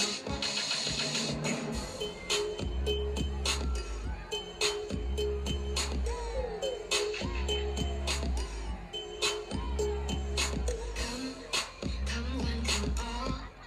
You must be this tall to ride this ride at the carnival. This horse is too slow. We're always this close. Almost, almost. We're a freak show.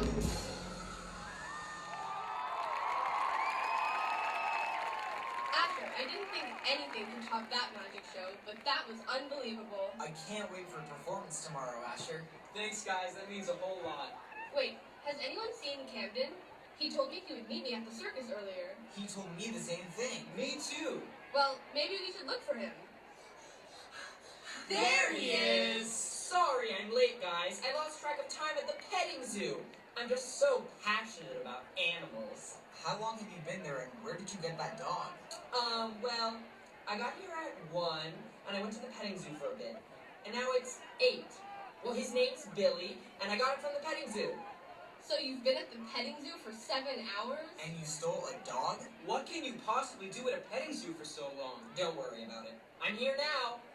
Where should we go next? Well, we could always go back to the petting zoo. No! But that won't prepare us at all for tomorrow. What can we do that's a little bit more exciting? I just really feel this connection with animals. We could go see the lion tamers to please Camden. But how would we get in? I know a guy. Who?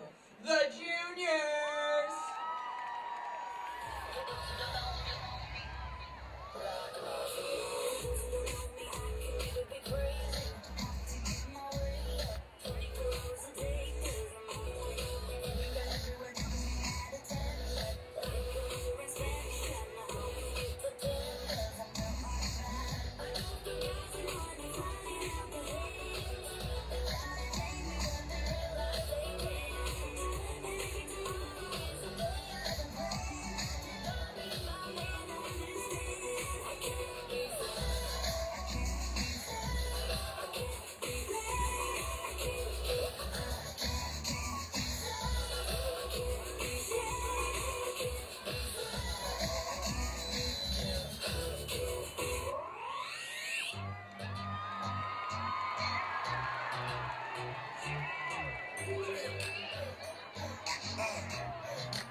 Well, what's left to see at the circus? We only have an hour before it closes and we have to see everything before tomorrow night. We could always go back to the petting zoo. Okay, we've seen the magic. We've seen the acrobats. We've definitely seen the animals. What's left to do? You're all forgetting the most important part of the circus. What is it? Yeah, what is it? The Senior Freak Show!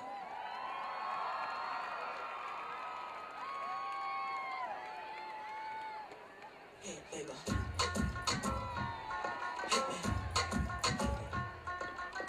Mississippi putting it down. I'm the hottest round. I told y'all can't stop me now. Listen to me now. I'm lasting 20 rounds. And if you want me, then come on get me now. Get your freak on. Get your freak on. Get your freak on. Get your freak on. Get your freak on. Get your freak on. Get your freak on.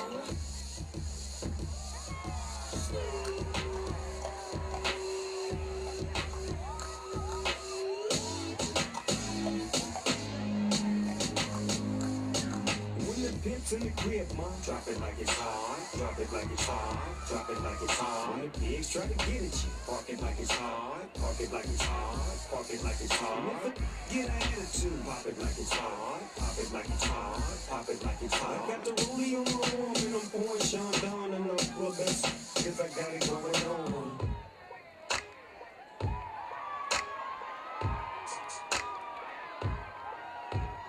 Mixed to ignition, hot and fresh out the kitchen. Mama rolling that body, got every man in here wishing. Sipping on token rum, I'm like, so what, I'm drunk. It's the freaking weekend, baby, I'm about to have me some fun. Yeah, yeah, I'm finna clean pair of sneaks with AGs and a belt. Please watch your step. I'm feeling myself. Throw a flag on the plate. Man, somebody get the ref. Man, somebody get some help. Pull up on the block. Hit the quad. Hit the quad. Hit the quad. Hit the quad. Get down low and sway your arm. I said get down low and hit the quad.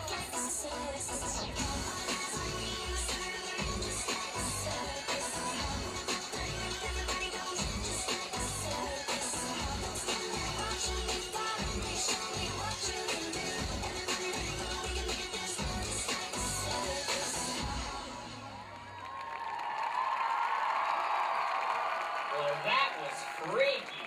That was the best freak show the circus has ever seen. Well, Shoshana, you've seen the whole circus now. What do you think? I can't wait to come back tomorrow and show off my new tricks at Cirque. Thanks for showing me around, guys. I think we're all ready for tomorrow now. Let's go back to the petting zoo. All right, let's hear it for your halftime performance. And now we have 3 judges to help decide who's going to be the winning class. All of our classes did an outstanding job. So first of all, let's hear it for all of the classes, freshmen, sophomore, juniors, and seniors. And we have Mr. Novak, Mr. Feinberg, and Mr. Kayasa here to judge. So gentlemen, do you have your results? Yes, we do. And who is the winning class? By unanimous decision, the winning class is the seniors. Seniors! Congratulations, and congratulations to all of our performers. And now, enjoy the fireworks show.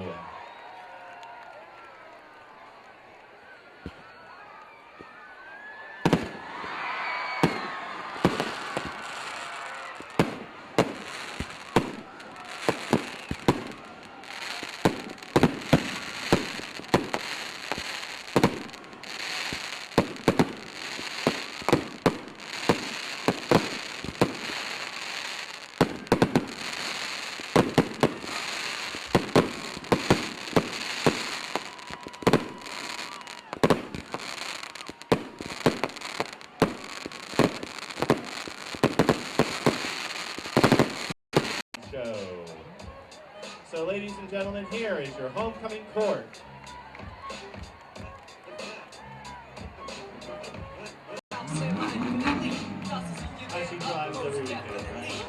Everybody, please welcome our freshmen, Princess and Prince.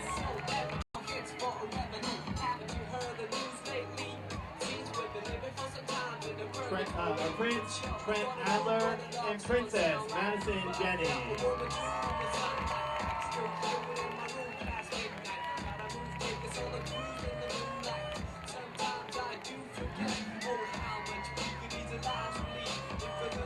Our sophomores, welcome our sophomore Prince Griffin Geller,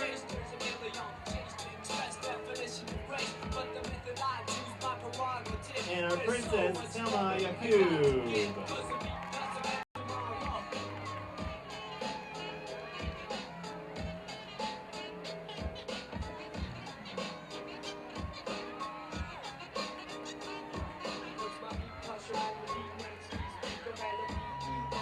Next we have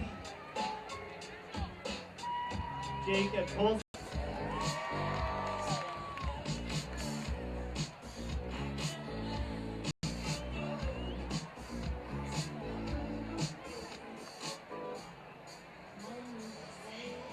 All right.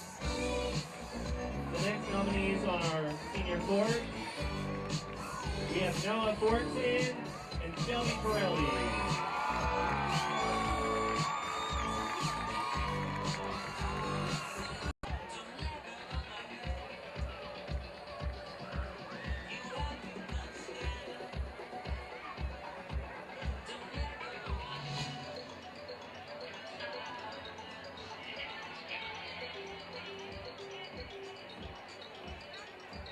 All right, and let's hear for your entire homecoming court. And ladies and gentlemen, to read the results for our homecoming king and queen for the class of 2016, please welcome your principal, Mrs. Foss, to the stage.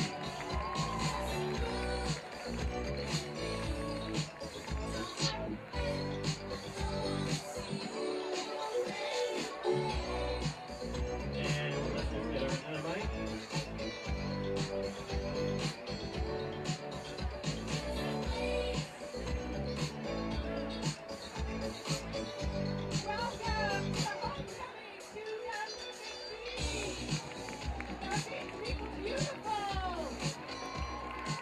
Thank you guys so much for coming out. Let me hear it from the alumni. That's awesome. All right, I have in my pocket here what we are waiting for. Your homecoming king and queen are Chris Coffey and Lisa Siegel.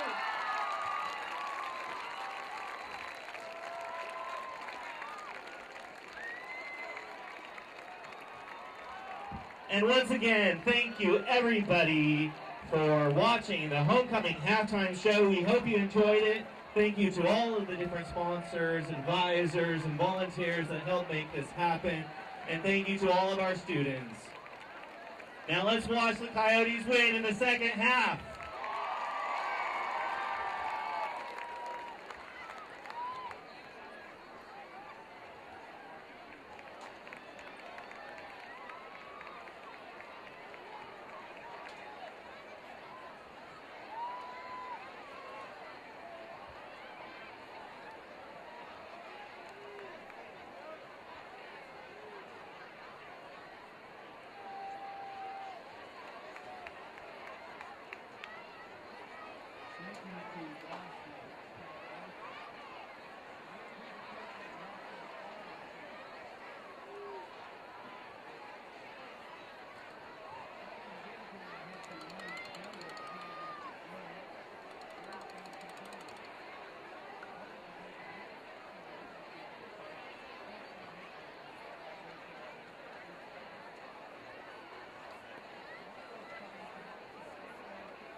Don't forget to take part in the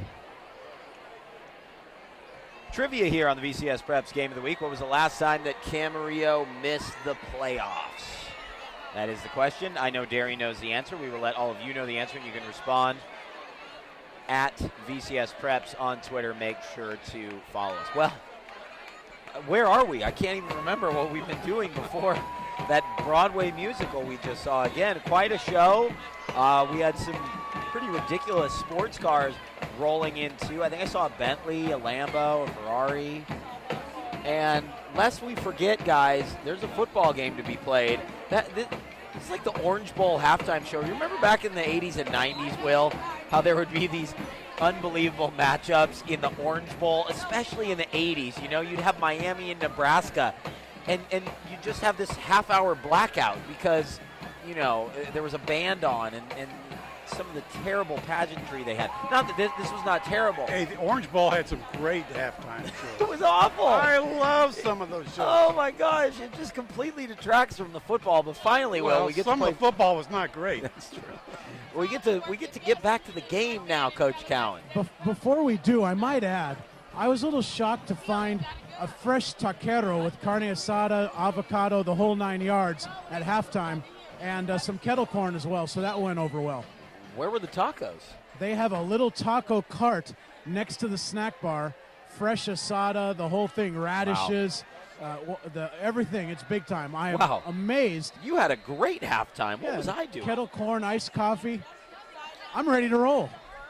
I went to the snack bar and I asked for water. They didn't have water. Hopefully the players do. Got to know the right people, DP. Here's Elijah Alexander returning laterally at the 15. Has some room up beyond the 20, trying to turn the corner, and he gets to about the 25-yard line. You know, I ran into someone that I know from Camarillo High School at halftime, and my first instinct was to say to them, man, what happened in that first half? But then you pause and think, despite the performance, they were leading at halftime 21-20. Yeah, it's really a battle of two quarters, Deuce. What do you say? Well, I'll tell you what, when you have, you only need 88 yards to score 3 touchdowns, that sure is a big boost to your offense. Quick throw over the middle, and that's complete up to the 36-yard line. Remember what Camarillo did to start the second half is that's complete to Desmond Clancy, yet another weapon, Will. Sorry, go ahead. No, I was just going to say excellent use of the hot route, dumping the ball off to beat the blitz. Let's see if Camarillo comes out firing as Lamb carries up to the 43-yard line. They started slowly. They started the game in a conservative manner, and I just have this feeling that Teawa Sanchez has a whole lot in his back pocket for this third quarter. 2nd and 4. Sanchez, obviously the former St. Bonaventure quarterback.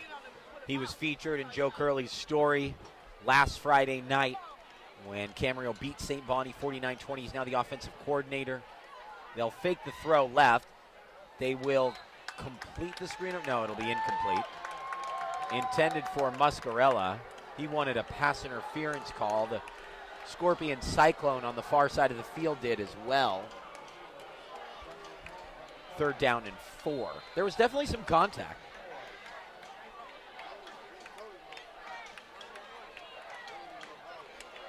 Tostado, Stevens, Alexander.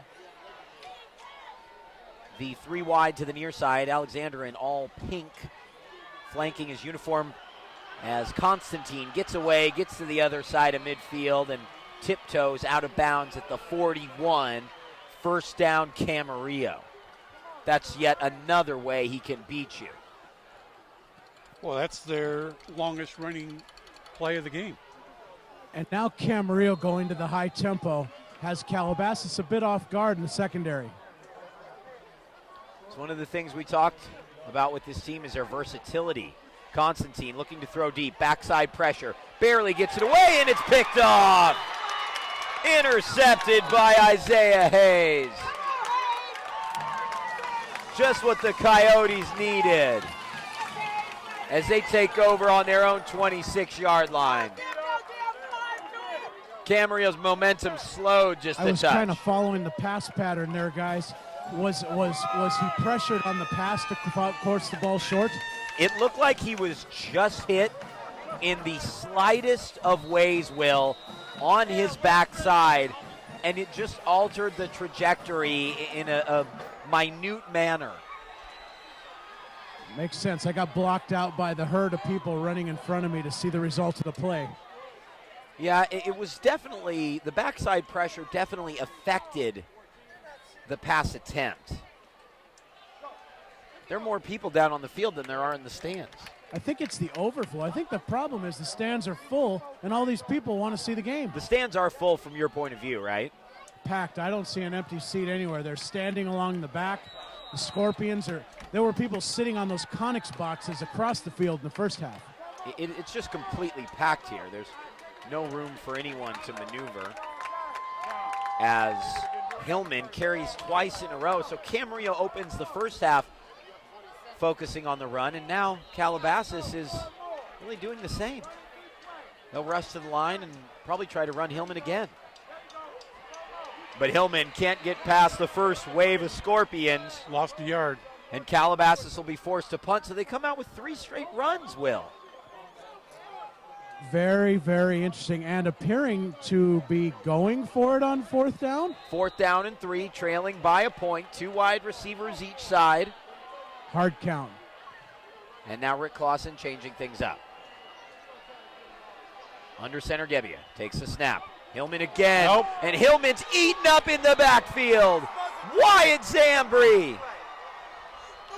Zambry with a couple sacks, a tackle for loss to add to it. And the Scorpions wrestle back all the momentum as they take over on downs. What a strange turn of events. That was just a strange series. I'm not even sure what to say about that. The ball was on the 34-yard line. 36. 34. But now it 36 is. was the down to make. It's a little bewildering. And to run 4 straight plays? I'm stunned. Here's that shift. Let's see what the Scorpions do now. There's the overload from Calabasas. And Lamb there's the in the cutback backfield this again. side. Well played. Yeah, really. What's happened to Otis? Yeah.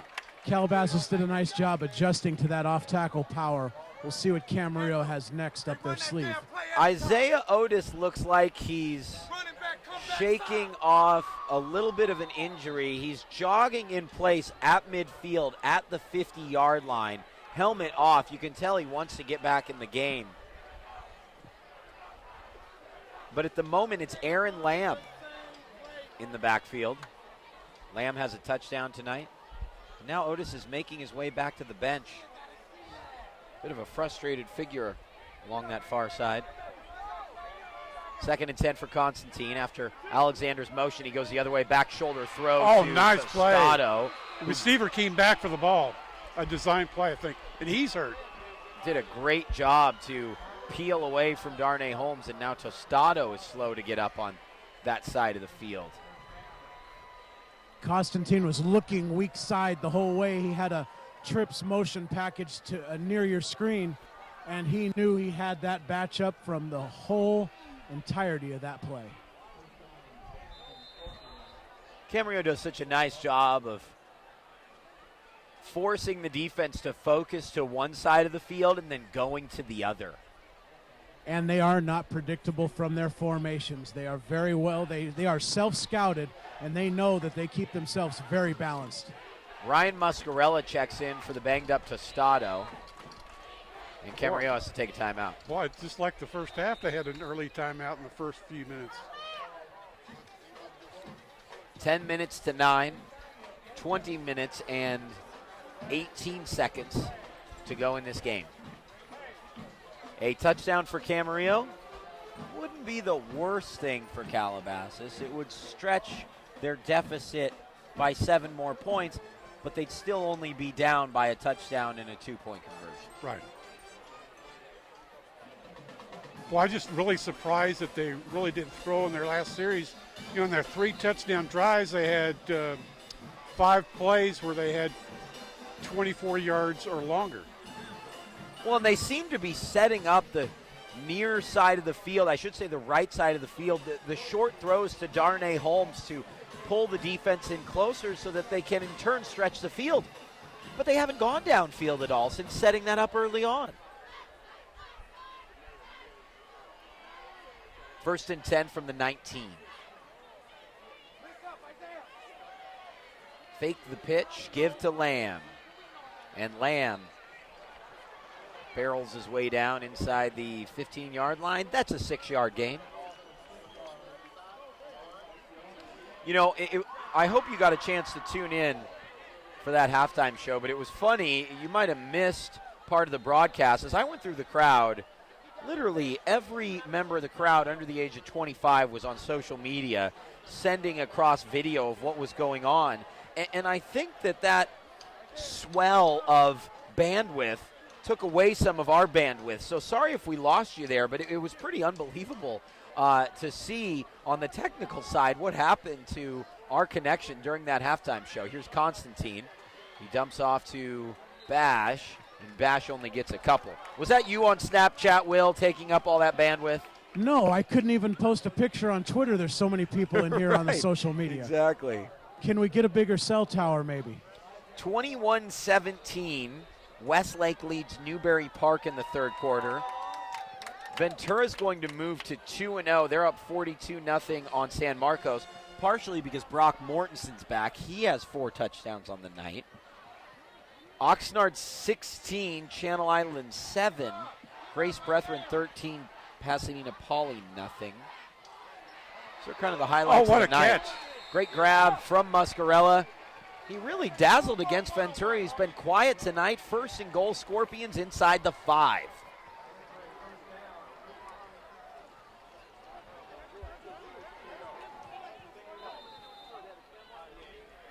Clock running as we make our way toward the halfway mark of the third quarter. Dan, as you mentioned earlier in the game, for Camarillo, it's been a lot of the guys that don't get a lot of pub who have been really the key for them in this game. Stevens, Alexander has been outstanding. Bash. That was intended for Tostado.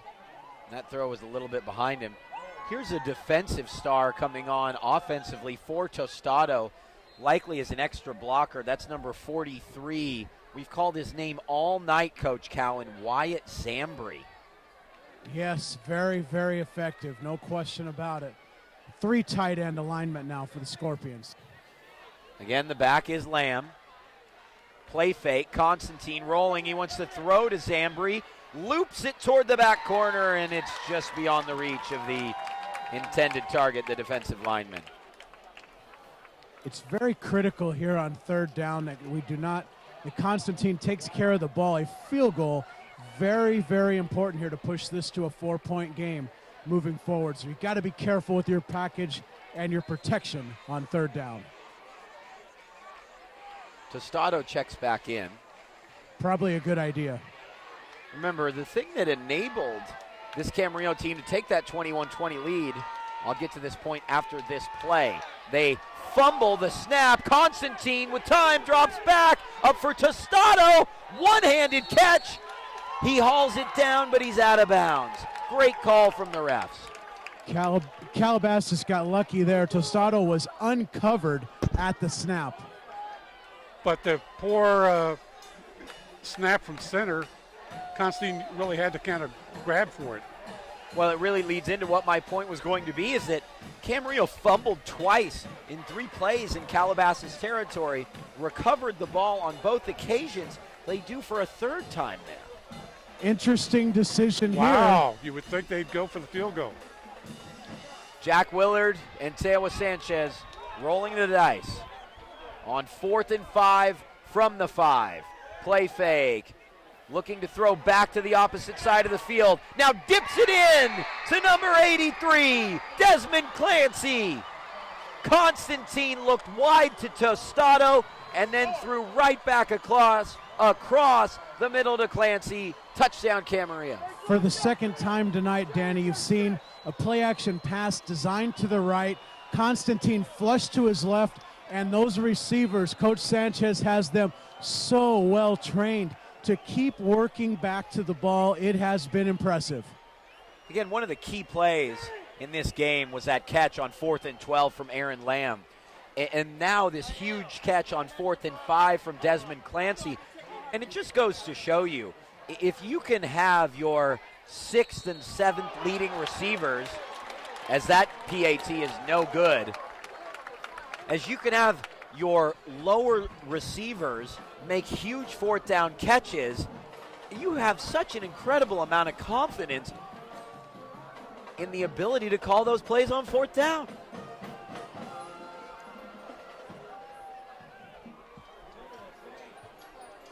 It has been the unusual suspects that have stepped up tonight for Camarillo over these past 8 to 10 minutes of game time. Newberry Park has taken a lead over Westlake, 24-21 late in the third. Check out the video of Cameron Rising's 7-yard touchdown pass to Ryan Matlock. They were down, 21-10 at half? Absolutely. It's been about defense, really, as they have shut down Westlake in the second half. This kick returned by the up man to just about nowhere. Calabasas will start from the 27-yard line. Well, that's been one of the big things in this game is Calabasas has been really noted for its kick returns and punt returns, and they have really been stymied in that effort. They've just got nothing, which is a credit to the Camarillo special teams.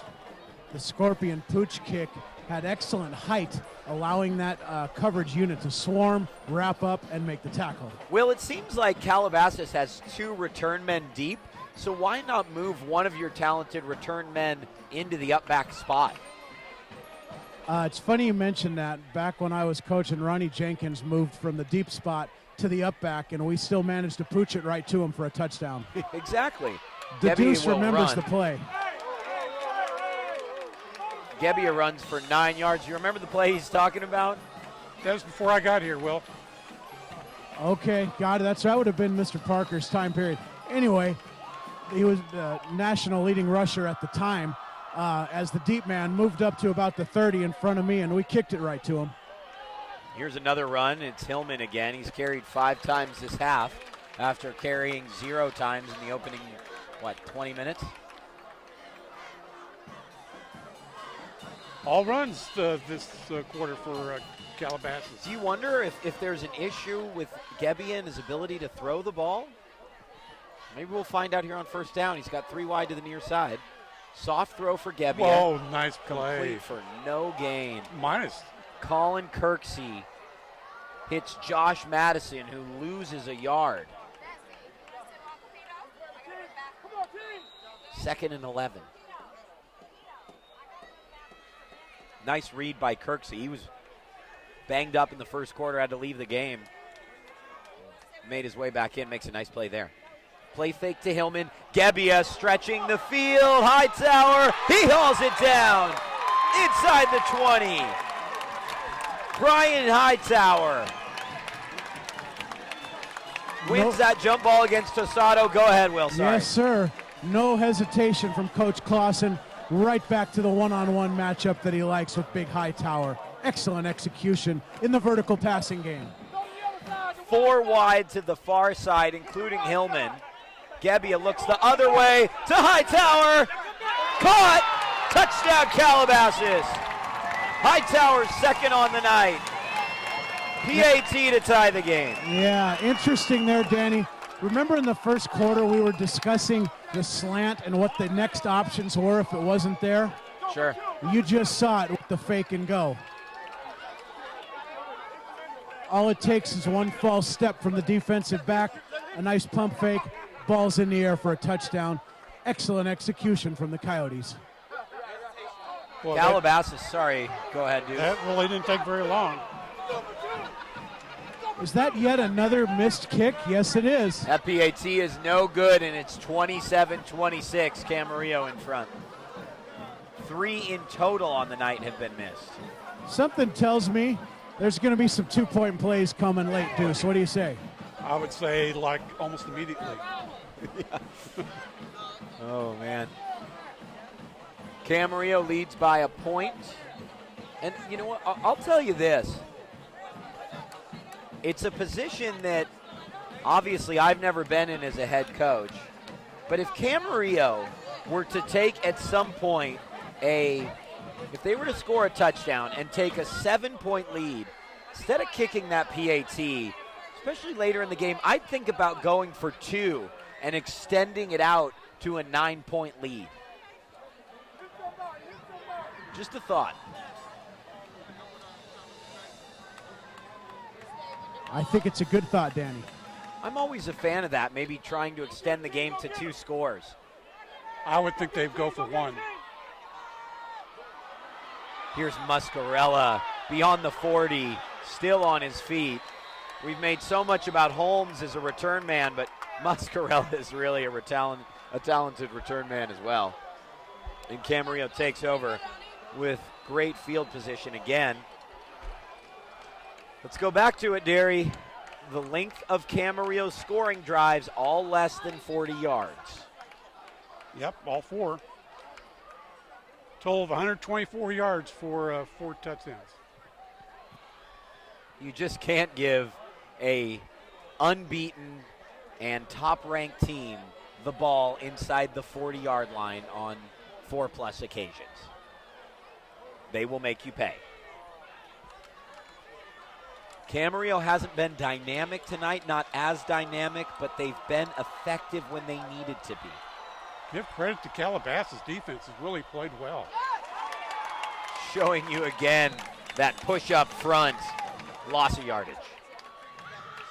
Coyotes have done an excellent job adjusting to that off-tackle power. It's time for the Scorpions to work to the outside or the quick throw. Big loss on the play. Well, they haven't thrown a screen in a long time. Well, Clancy, Alexander Stevens, near side. Isaiah Otis still out of the game. If you notice there, broken coverage before the alignment. Clancy wide open. Nobody adjusting out to him. Yet there, what do we have, a flag first? Or yeah, legal procedure. Ouch. Clancy was uncovered. Now Covered the him up Coyotes adjust a sort bit. A little, not much. Now the safety playing over to cover Clancy. Constantine forced to step up. And Jake Constantine taken down. Coyotes have been living in that backfield. He's had to make a lot of plays on his own tonight. 3rd and a mile. And the student section starting to get loud for their defense right behind me for the first time tonight. We can hear them from up here. We're tucked away in a little camera well. Feels like we're right in the stands for this game. This place is packed. Constantine, straight drop on a long 3rd down. One-handed catch from Alexander. Flag. And a late penalty flag that I think might go for roughing. It could be holding. It is holding. My mistake. Holding against Camarillo. we just need to ask her. we just need to ask you about ask her exactly what it was. Don't listen to me. Let's listen to the fans, and they'll tell you. You guys have a spotter there? Is that what I hear? A few Calabasas spotters. We have about 20 spotters sitting around us. Excellent, excellent. And I'll tell you what, the Calabasas crew around us is pretty surprised to see that the Clausens took the penalty. So another shot at 3rd down, although this is 3rd and as far as the eye can see. To be exact, it is 3rd and 38. What kind of magic will the Scorpions pull off here? I'm sure it was designed for field position, but it does give Camarillo another chance on 3rd and 38. And Constantine gets away from 1. No way he's going to get away from 2. And the gamble from Coach Clausen pays off Looks like a genius move now, doesn't it? On the way is 4th down and 49. Flip the entire field position and pace of this game. That's the 5th sack of Constantine, not including about another half dozen or so where he's been hurried. 5 sacks is. The Deuce is correct. He has been running for his life back there on many third downs tonight. Tostado gets the punt away. It will be taken by Dismuke inside the 40, and did a nice job to haul that in a little bit of traffic. 1:52 to play in the third quarter. 1-point lead for Camarillo. And Calabasas takes over on the 35. A real good punt under a lot of pressure, and he angles it to the sideline where there was no way there was going to be a good return. That's something they practice, as I mentioned before, they practice before the game. Tell you what, it looks like a brilliant call from Casey Clausen to take that penalty. Gebbia going back to work. Great coverage from Alexander. The intended target on the incomplete pass was Josh Madison. So impressed with Gebbia's ability to look and make those throws over the middle. And he's not the tallest quarterback on the face of the planet, but he sure makes great decisions. Will, in terms of the dimensions, he's pretty much my size. He weighs about 5 pounds less than I do. I'm a very small person. Substantially quicker. No kidding. He overthrows his intended target, Keyshawn Johnson Jr., and more talented, too, at least on the football field. Speaking of that, Keyshawn Johnson Sr. strolling the sidelines tonight. Yeah, it's good to see him around. He's normally at these games and then flies out to Bristol on Saturday mornings to take care of the Sunday and Monday football coverage, pregame coverage on ESPN. Here's Gebbia, penalty flag down. That pass will be complete to Hightower. And Hightower is wrestled to the turf. And now Casey Bash, who made the tackles a little dinged up, favoring that right leg. Let's see about the flag.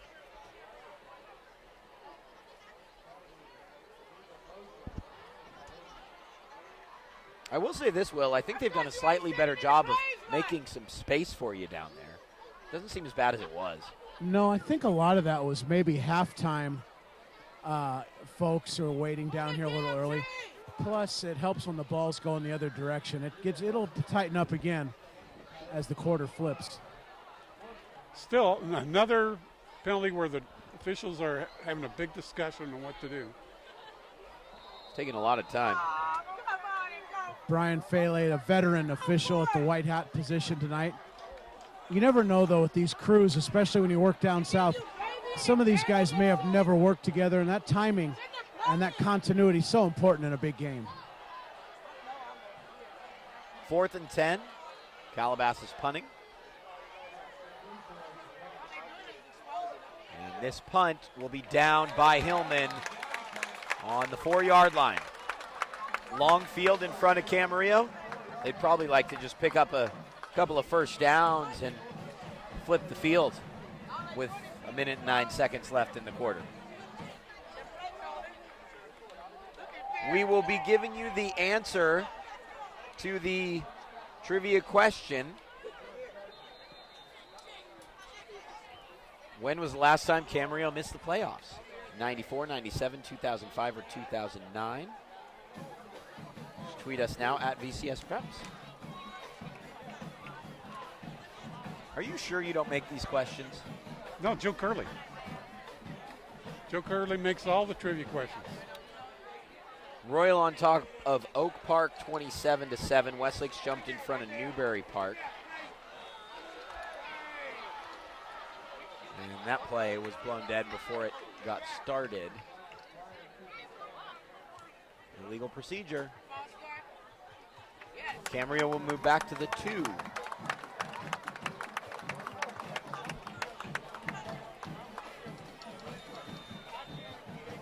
Oxnard looks in control against CI, 22-7 on a Dalton Pagano long touchdown, 66-yarder. They were impressive last week, the Jackets. After tonight, it'll be all league play in the playoffs. And as that carry goes for a couple yards, remember we've already seen one incredibly prominent safety on the season in that Royal Moore Park contest. Still think that should have been a quick kick. You're never going to give that one up. Nope. I mean, that's the play. Make the other team beat you. But see, if Camarillo converts on 3rd and 38, you say, oh, or 3rd and incredibly long, you say, oh, why did they accept the penalty? The coach makes his decision, and it could have gone great, it could have gone poorly, and, well, it went poorly. We've had some great games the last few weeks. There's no disputing that. And this will be a one-point game heading to the fourth quarter of play. The two teams trade touchdowns, but unfortunately for the Coyotes, they trade missed extra points. Calabasas had a chance to level the game. They trail by 1 after 3 on the VCSPreps Game of the Week, brought to you by the Ventura County Star. All right, Deuce, it's time for your moment. My moment? Well, these I'm entire getting a paycheck? broadcasts. Yeah, no, that's not happening. It's not happening anytime soon. When was the last time Camarillo missed the playoffs? 1994, 1997, 2005, or 2009? Will, what are your thoughts? Sorry, Danny, go ahead. You have an answer for us? You're too busy chatting on the sideline. When was the last time Camarillo missed the playoffs? 94, 97, 05, or 09? 05. That would have been my guess as well. And the answer is? It's the year after their championship season, 1997. 1997. After Borchard departed, that would make sense. Well, one interesting statistic, I mean, you get an opportunity to compare these Camarillo quarterbacks, but there's definitely a chance, depending on how deep Camarillo goes in the playoffs, that Jake Constantine can pass Joe Borchard. He came in less than 1,200 yards short.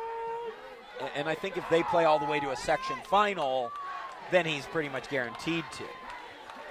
That's a big if. Camarillo plays Newbury Park next week, and then Thousand Oaks and Royal. On third down, they carry for a loss of 1 yard.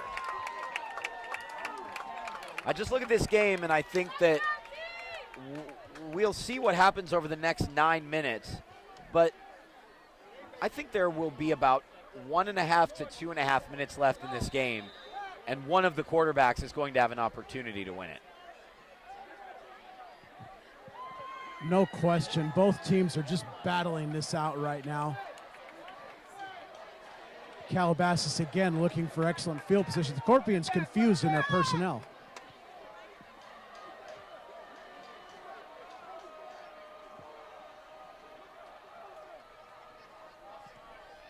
Nice punt from Tostado. It will take a Calabasas bounce, and the Coyotes will take over right around the 40. Well, once again, Calabasas has great illegal procedure against Camarillo. They'll re-kick it. I believe Calabasas will decline the penalty and take over from the 40-yard line. Okay. They were kind of moving like they're going to force them to punt again.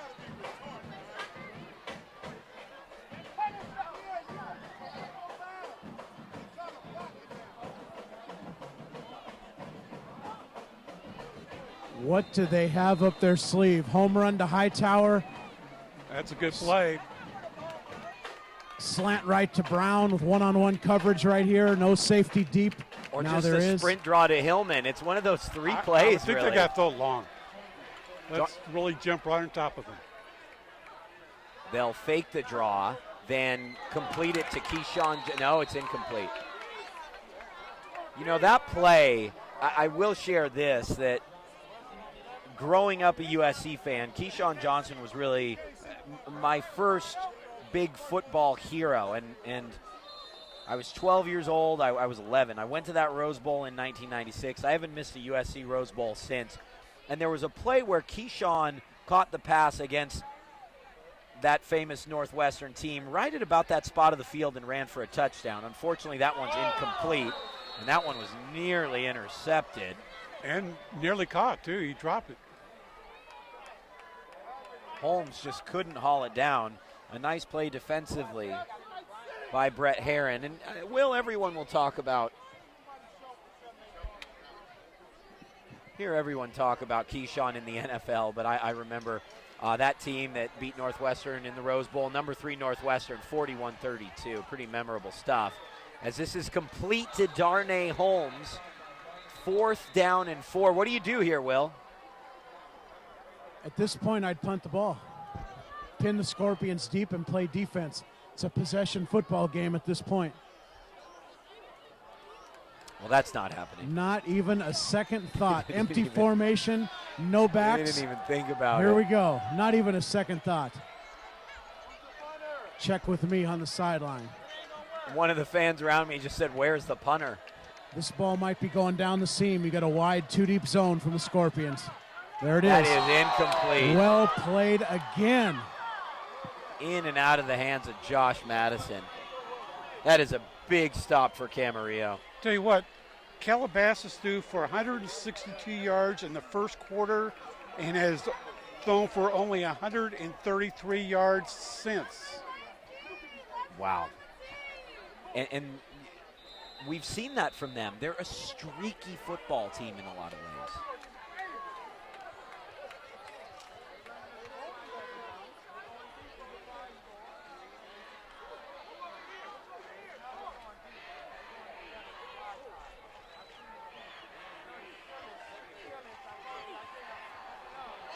Dumped off to Stato, and Frankie Tostado dives his way, and there's a late flag for a face mask. And there's another one of these killer penalties from Calabasas. So Tostado picks up about 6 yards, but after the penalty, it'll move the ball down to the Coyote 45-yard line. Yeah, good point, Danny. Sometimes it's easy to be too hyped defensively, and you can make an unnecessary play after the whistle. In this case, it was a face mask, personal foul, 15-yarder, dead ball. And it's happened quite often this game. Yeah, it has, and you have to question that from a team of such high pedigree this year. But as we've talked about, not a familiar position for either team in the recent past.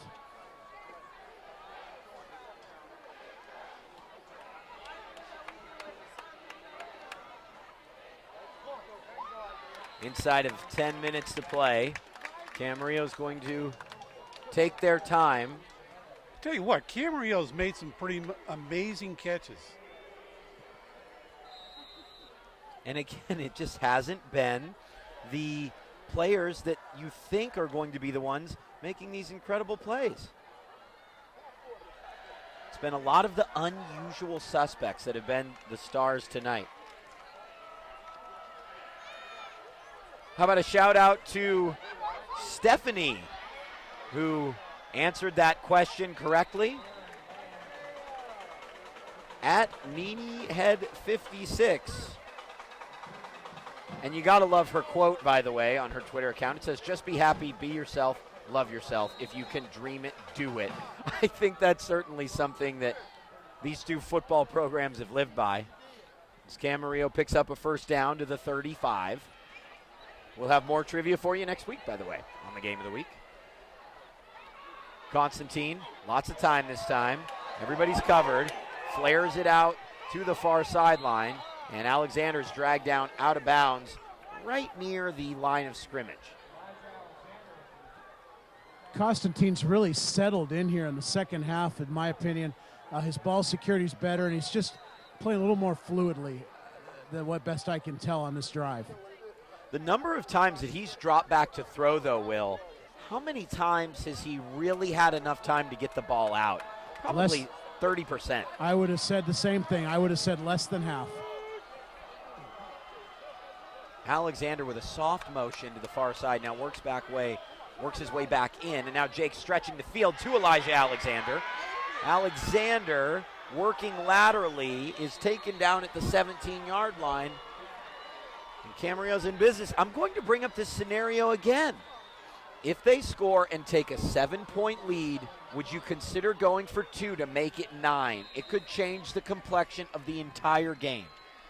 I say no, you keep kicking. Yep, I agree. You guys are completely wrong. I think Calabasas goes for 2, but Camarillo goes for 1. This is complete and getting away and getting in. Colby Stevens. Constantine put just enough mustard on that as Stevens wrestled away from the defensive back and made his way into the end zone. A big play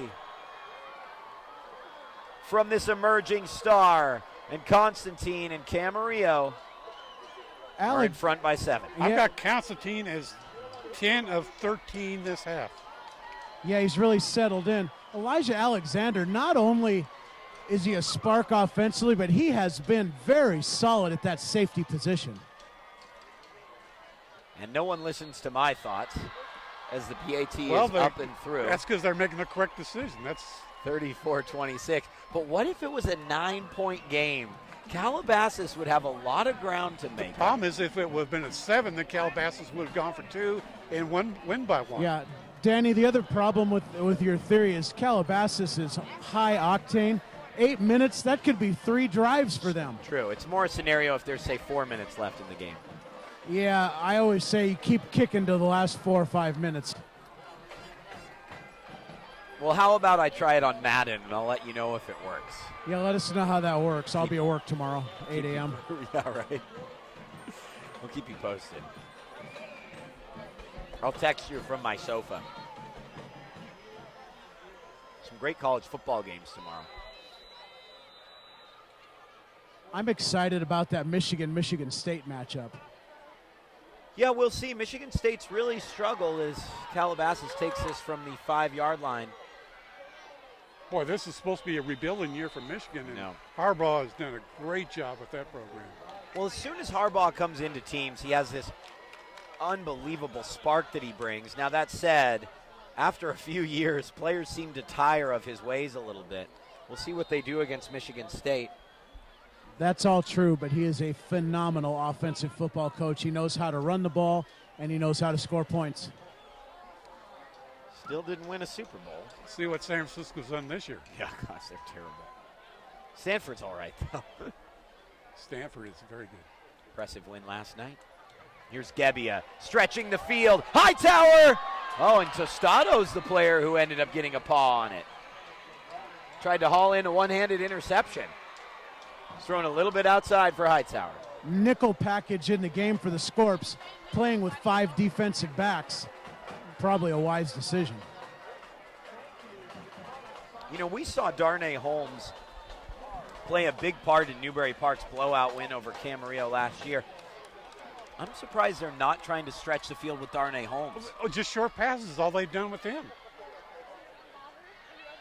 Gebbia throwing, and that's intercepted. Elijah Alexander inside the 20, down to the 10. Alexander weaves his way into the end zone. A 2-touchdown lead for the Scorpions. Do it all, Elijah. The JV Scorpion football team is on top of the Connex box on the far side, celebrating like 1969. 40-26. Camarillo makes it a 2-touchdown advantage, and what a pick, what a run back from Alexander. 33-6 they've outscored him after being down 20-7. It has been all about a short field for Camarillo.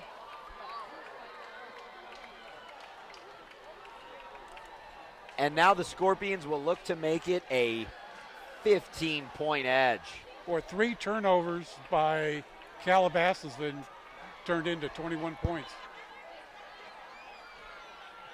This PAT, no good. Should have gone for 2. I'm merely playing. You're merely doing something. I'll hold back on that. Yeah, it's a 14-point game with 8:09 to go. Plenty of time for this Calabasas team.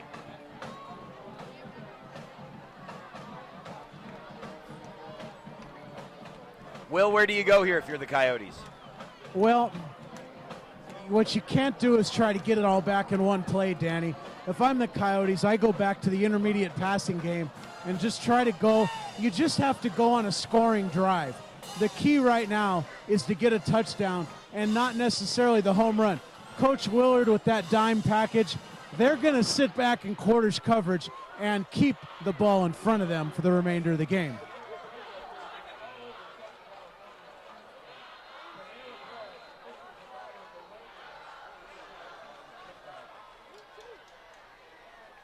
This could be dangerous. Yeah, a lot of running room to the near side. Return opportunity for Brown, and Brown beautifully covered is up to the 30.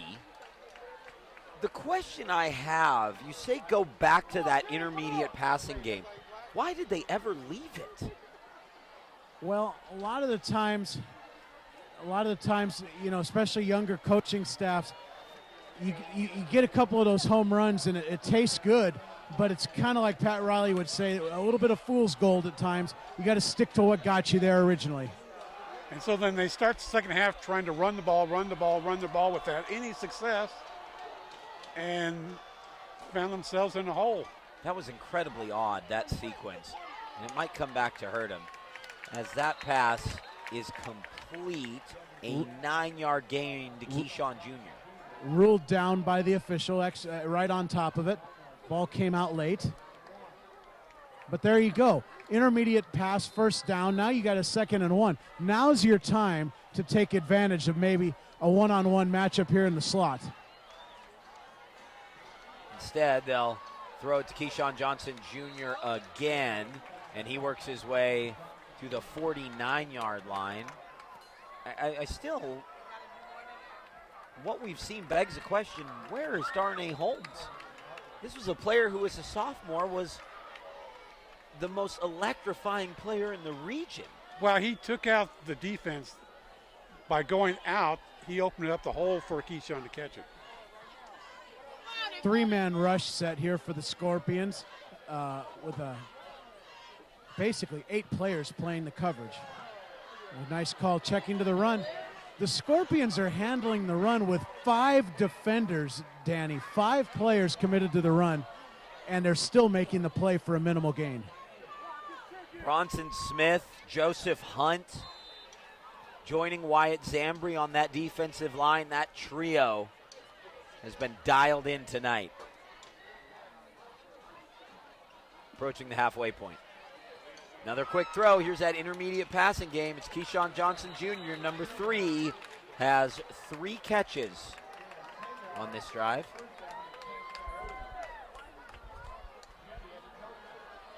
Very smart decision. The clock stops to move the chains. Coyotes just need to keep picking up first downs. No panic whatsoever. Play action pass. It's really been a well-executed drive. And now Gebbia throwing it to no man's land, and it's over the outstretched hands of Ryan Muscarella. 2nd and 10. Rarely do you throw the ball away over top of all the coverage, but I think that's what he was doing there.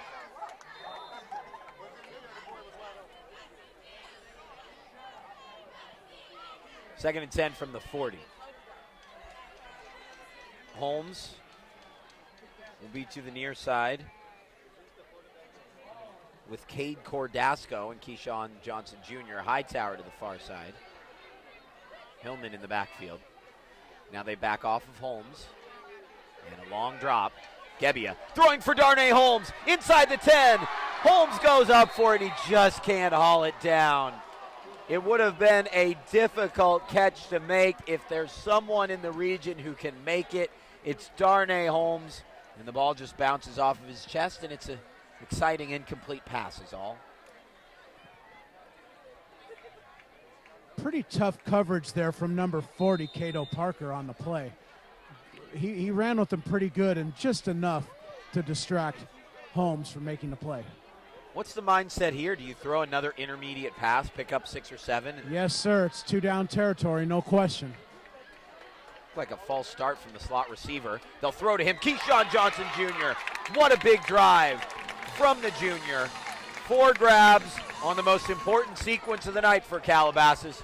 1st and 10 from the 20. Boy, this has been a tremendous drive in terms of clock management. Yeah, that really resembled Canadian football there. I thought he left early myself. 1st and 10 from the 20. Time again, Gebbia Holmes again in the corner, and this time he brings it down. What a touchdown from Darnay Holmes. Well, I don't know if you had a good enough angle on that, but that is one of the catches of the year from electrifying number 11. Yeah, it was phenomenal. Well-timed jump, excellent execution. The Coyotes are very lucky here for not getting flagged for leaving the box. I noticed the same. It looked like half the team was headed out to congratulate him. They are very lucky that they did not. There's so many people here. I don't think the refs saw it, but I'll tell you what, a lot of guys left the box. This PAT nearly blocked. It is good. Barely 40-33. What an answer from the top-ranked team in the Western Division. You have to wonder at this point. Constantine talked to us after Ventura High, a senior-laden team that had been together since the 8th grade. This is their moment to band together and make a statement on the road. What do you say, Deuce? Yep. I think that they can't go conservative. They got to do exactly what they've been doing this whole second half. Without question. Without question. 3 tight ends and a power running game, not a good idea with just under 6 minutes left in one of the greatest games that I've seen recently in a high school football field. You know, it's funny, Derry, I was informed that you would be bringing the trivia to me and asking when the last time was that 2 area teams, both ranked number 1 in their divisions, met in high school football. And the answer, of course, would be it was, what, around a decade ago? 2006. St. Bonaventure and Oaks Christian. Sure, St. Bonaventure in the Channel League at that point, probably. And yes, here we are, yes. what, nearly 10 years later, these 2 top-ranked teams in their respective divisions, Western for Calabasas, Northern for Camarillo, in a 40-33 thriller at Keith Ritchie Field.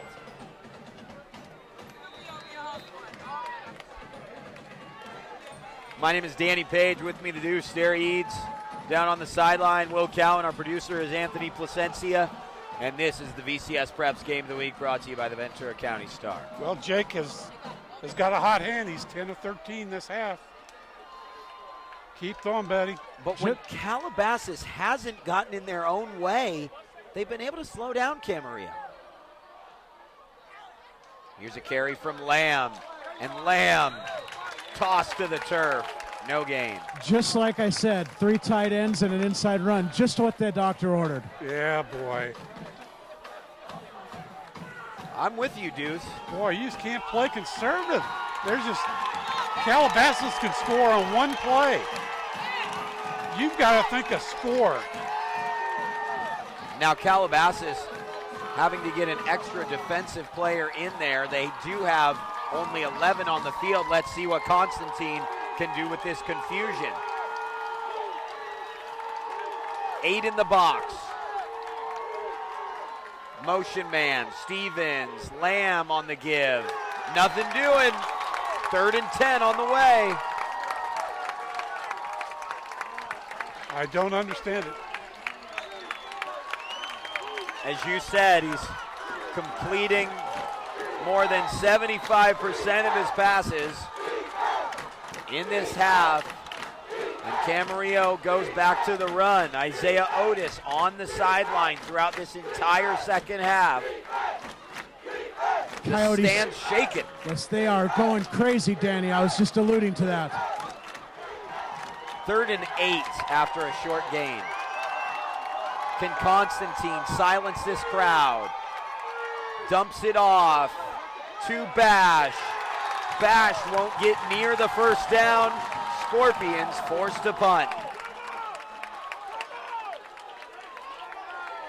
Well, here comes that special teams unit for Camarillo. They are in dire need of a big punt as we just come under the 4-minute mark of the fourth quarter.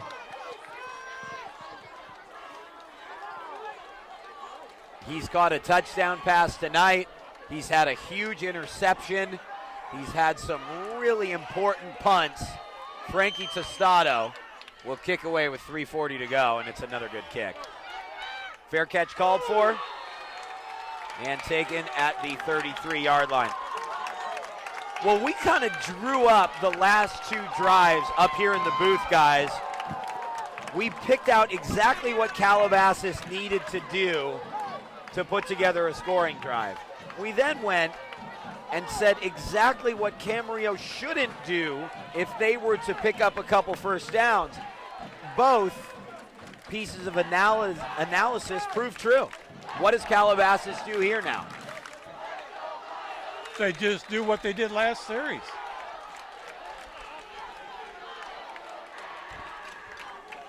One play at a time, just move the sticks if you're the Coyotes. 3 wide to the far side, and they'll go back to Keyshawn Johnson Jr. Makes his way beyond midfield. Walking with the line of scrimmage along the near side is Keyshawn Sr. He's at about the 35-yard line. The Super Bowl winner watching his son with really a breakout performance in this fourth quarter. Hillman with a quick motion to the far side. They'll throw this time for Darnay, and Darnay has the first down at the 42. Bash is slow to get up. He's been bruised tonight. Gibbius 24 of 44 for 372 yards. Scorpions may need to think about a little pressure here. This 3-man rush, not enough. Tons of room on the far side to complete that. This nickel package is playing 8, 9, 10 yards off the line, Will, and it's just giving Calabasas tons of space to deliver the football. Yeah, I agree, Danny. I think at some point here, Coach Willard may need to dial up a little bit of pressure. And they're playing with outside leverage, so that means the receivers have a clean break toward the middle. Timeout, Camarillo. That is their second timeout of this half, and they knew they needed to make some adjustments. What do you think they're working on, Will? Hard to tell. I would think if you're the Scorpions right now, you got to come with a little pressure, change up your coverage, show them a little different look. Coyotes, take what the defense gives you. If it's a soft cushion, throw it underneath. If they're more aggressive, take your shots down the field on a very manageable 2nd down and 5. Which of these teams will be unbeaten going into league play? That is the question. Westlake has defeated Newberry Park,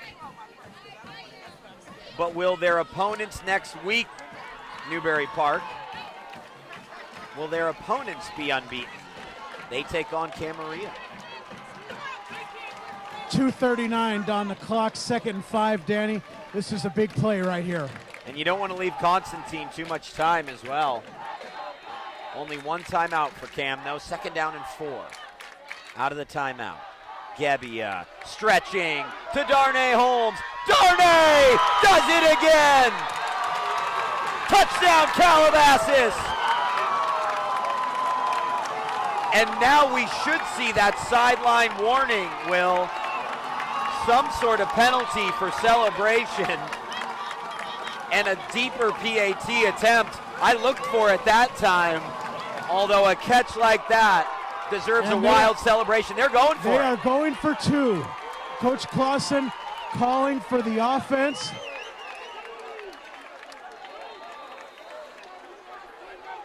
At this point, Calabasas will have to spend a timeout, I would think.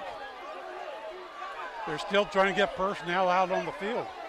This could be a disaster for Calabasas if the timeout is not called.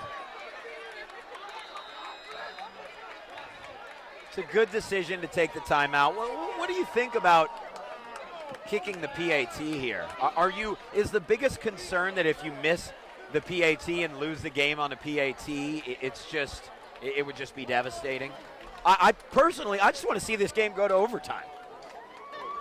I think you go for 2 after 2 missed extra points.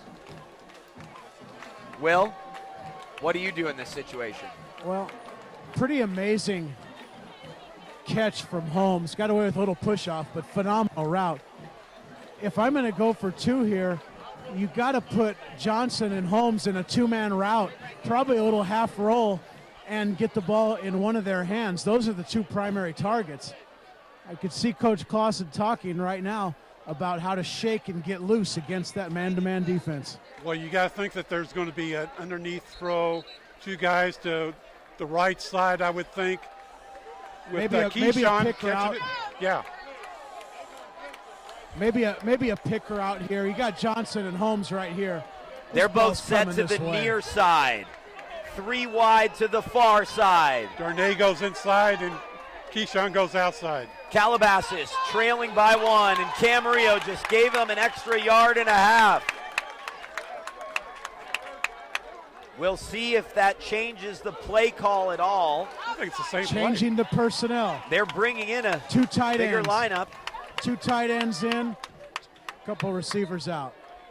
Into the game for Calabasas, Arthur Caslow and Sione Aliki. This is taking a long time. Hillman's out, so you'll have 1 tight end to each side of the formation. It's actually no backs, 2 tight, 3 wide. Johnson and Holmes along the near, and Hightower on his own on the far side. Back judge holds up the delay of game warning, and Calabasas spends another timeout. Coach Willard showed an overload blitz off the right-hand side. The problem with using all these timeouts is, what if you don't get the 2-point conversion? You would have been able to, had you had 2 timeouts at least, give the ball to Camarillo and get it back with a decent amount of time left. Well, I'm surprised they called the second one. Obviously, the first one was to set up the 2-point play. Overcomplicating things a bit with that second timeout. Interesting conversation here between Clausen's quarterback and Johnson. We're not on the same page initially, but I think they have it sorted out now. Little disagreement between the players at that point. Gebbia is under center. Instead of in the shotgun, Gebbia, quick throw, and he throws a backward pass, and it's incomplete. 2 timeouts, but not 2 points. 40-39, Camarillo leads.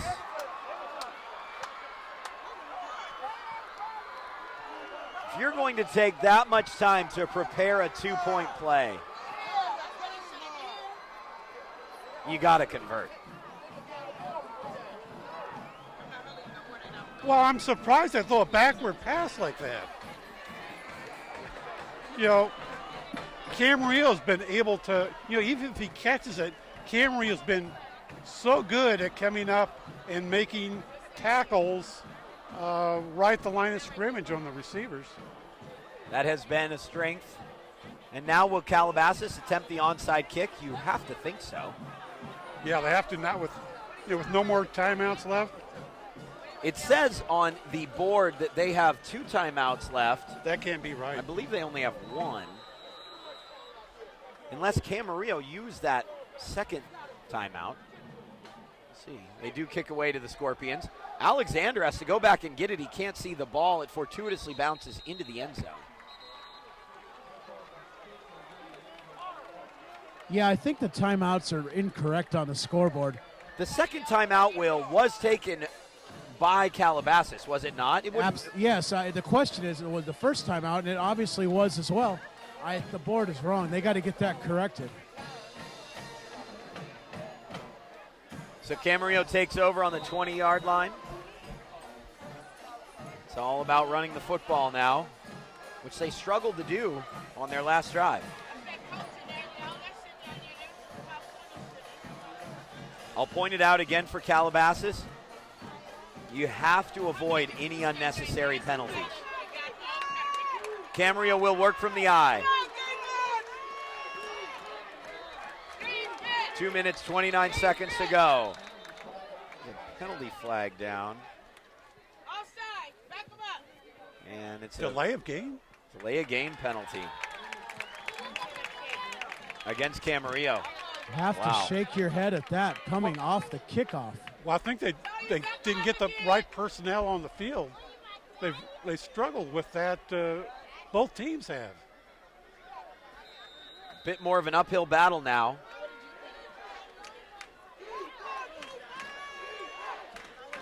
For the Scorpions. And the officials stop play again.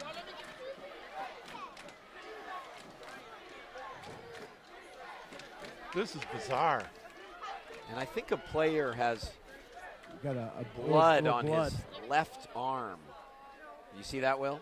Yeah, right in front of me. They got to tape him up right here.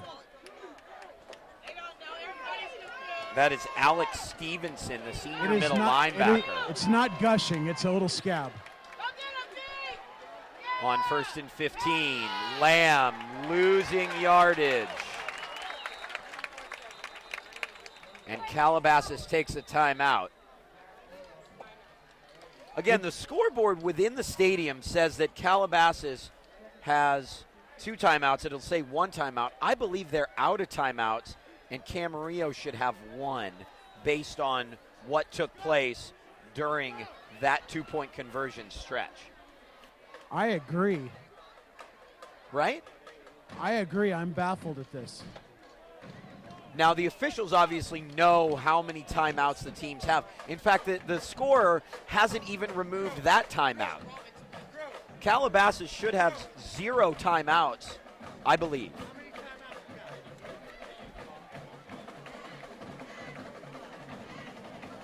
Now, the scoreboard needs to keep up with that.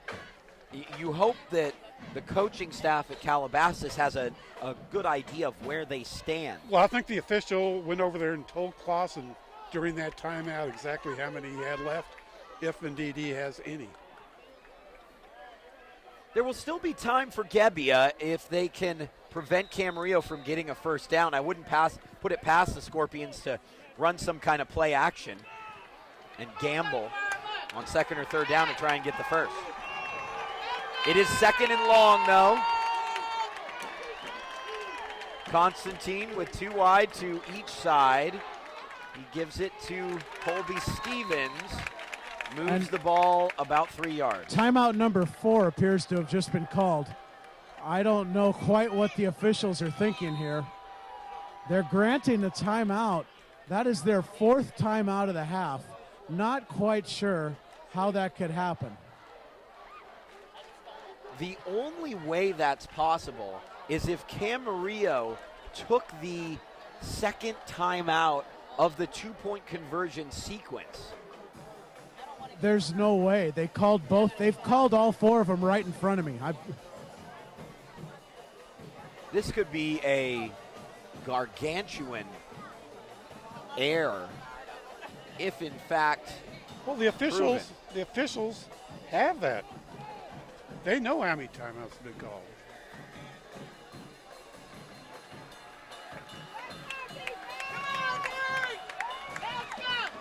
Well, that's a huge break. I think you're right, Will. They've lost count. Keyshawn just mentioned to him that he got an extra timeout. Got a little smile out of Coach Clausen. That's a major mistake from this officiating crew, if indeed true. And the give on 3rd down is to Stevens.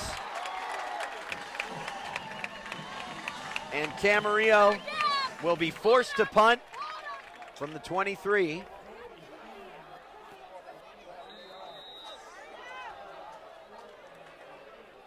Trying to move back the sideline here. Well, I think they'll take the penalty here. I don't know why you would do that and give this offense another 5 yards. Well, you want to take as much time as you can. Well, you get the warning from the back judge, and from there's the 5-second warning.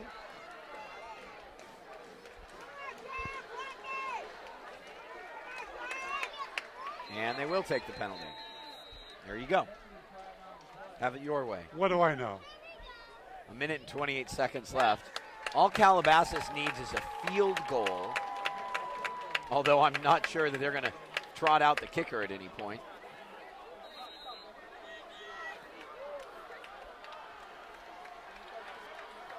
Tostado to try and do it again. Holmes and Brown back deep. Snap is good. Nice punt from Tostado. Will be right at midfield. Brown fumbles it. He muffs the punt, but I believe he covered the punt. No! The Scorpions come up with it. Camarillo will win on the muffed punt. There are penalty flags down, though, at the 20-yard line. What will this be about? Could this be another incredible turn in an unbelievable game? Well, the officials have had a lot to talk about tonight. See how long this takes.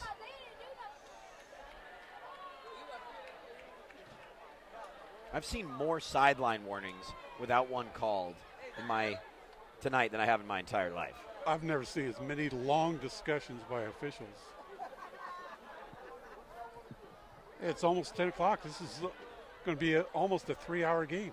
It's the longest regulation game I've ever seen in high school football. Come out to a community college game, Mr. Page. We've had about 4.5 hours this year with our lovely timing rules, thanks to the NCAA. What was it, 59-58, something like that? Yeah, that'd be one. What is this discussion? I have absolutely no idea. This reminds you of that Aaron Rodgers commercial, where his microphone's on accidentally and the refs are saying to each other, "Did you see what happened?" "No, neither did I."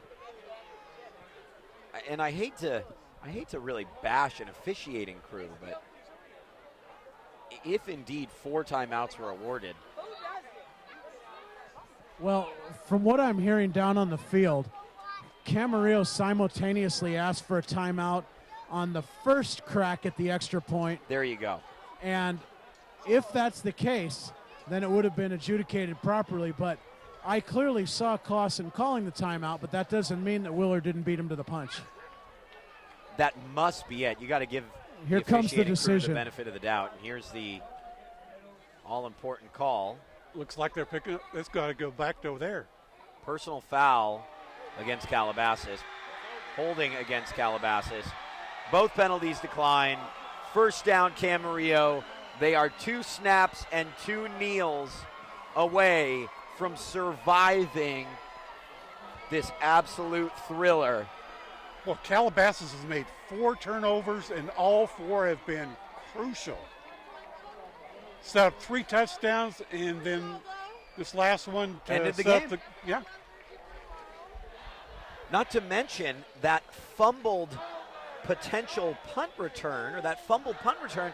Camarillo got the ball after a Calabasas punt on the 35-yard line. Yep. And the Camarillo students chanting overrated. If there was ever a situation that I thought that chant to be less appropriate, it would be this, because Calabasas has showed us so much tonight. They've really played well. The only thing I really questioned with Calabasas this game was running the ball to start the second half. It was, and then going for it on 4th down, it was a bit bewildering. Will Cowan will speak to our player of the game after the game, after an emotional win against St. Bonaventure. 49-20. Camarillo. Down 20-7 in this game. What a comeback, really, from both teams, as the Scorpions will have to snap the ball one more time.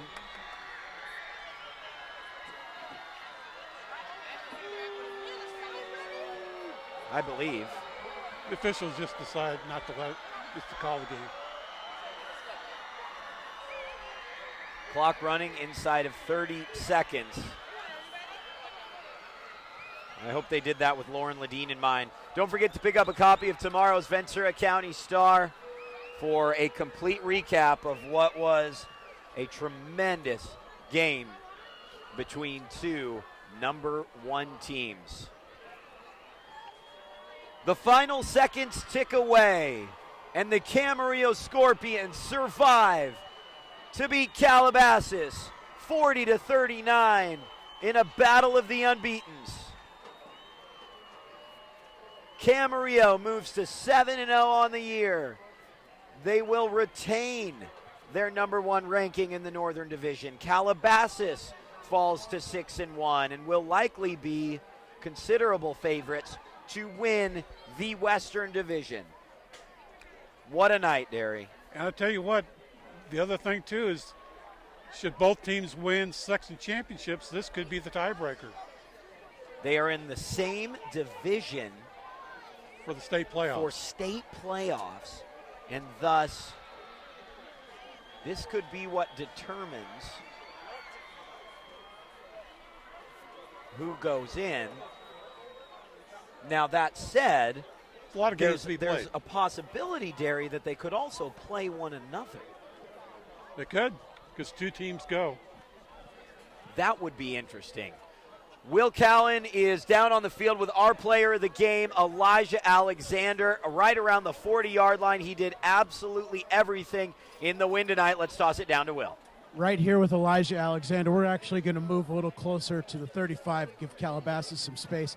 Elijah, congratulations on a huge win tonight, a great comeback. Thank you. Yeah, we prepare all week for this, man. It feels so good to pull out like this, like we did. And our team deserves it. We've been working our butts off all week, and just pays off. So we get to the first quarter, and the Coyotes jump up early on you guys. A little bit of adjustment probably to the crowd, the speed, new environment, the whole thing. What were you telling yourselves as a senior-laden group as that was happening? You know, they came out hot. They came out swinging, and we just told our guys, just relax. You know, we play our game. We've been in the situation, and we know what to do, and we handled it. Defensively, you made some big plays at crucial times.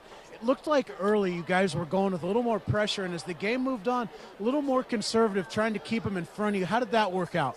I mean, our three down, man. Our three down are real good. They were having trouble keeping them. And, we just played cover 4 the rest of the time, and our three down did a heck of a job. Right, and the last thing, talk to us a little on offense. Jake under a little more pressure than normal tonight, but you guys were able to make some big plays when you needed it on third down in the passing game. Yeah, he did run into trouble. But, you know, we pick up our guys. We have our guys back all the time, and we tell them that. We say, we got you, man. We're gonna pull this out for you. And pull it off, paid off.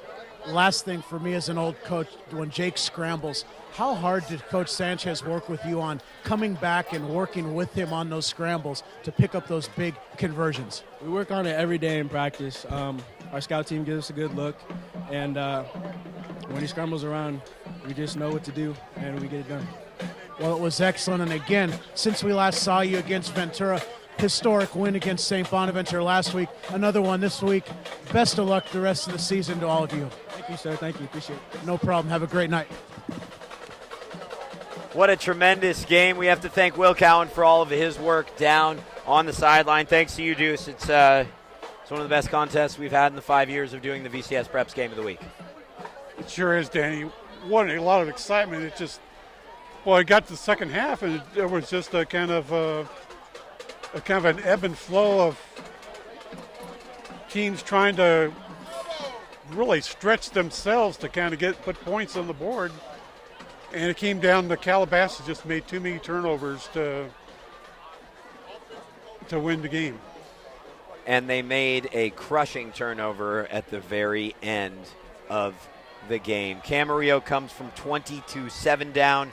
Calabasas nearly comes from 2 touchdowns late to grab a famous victory.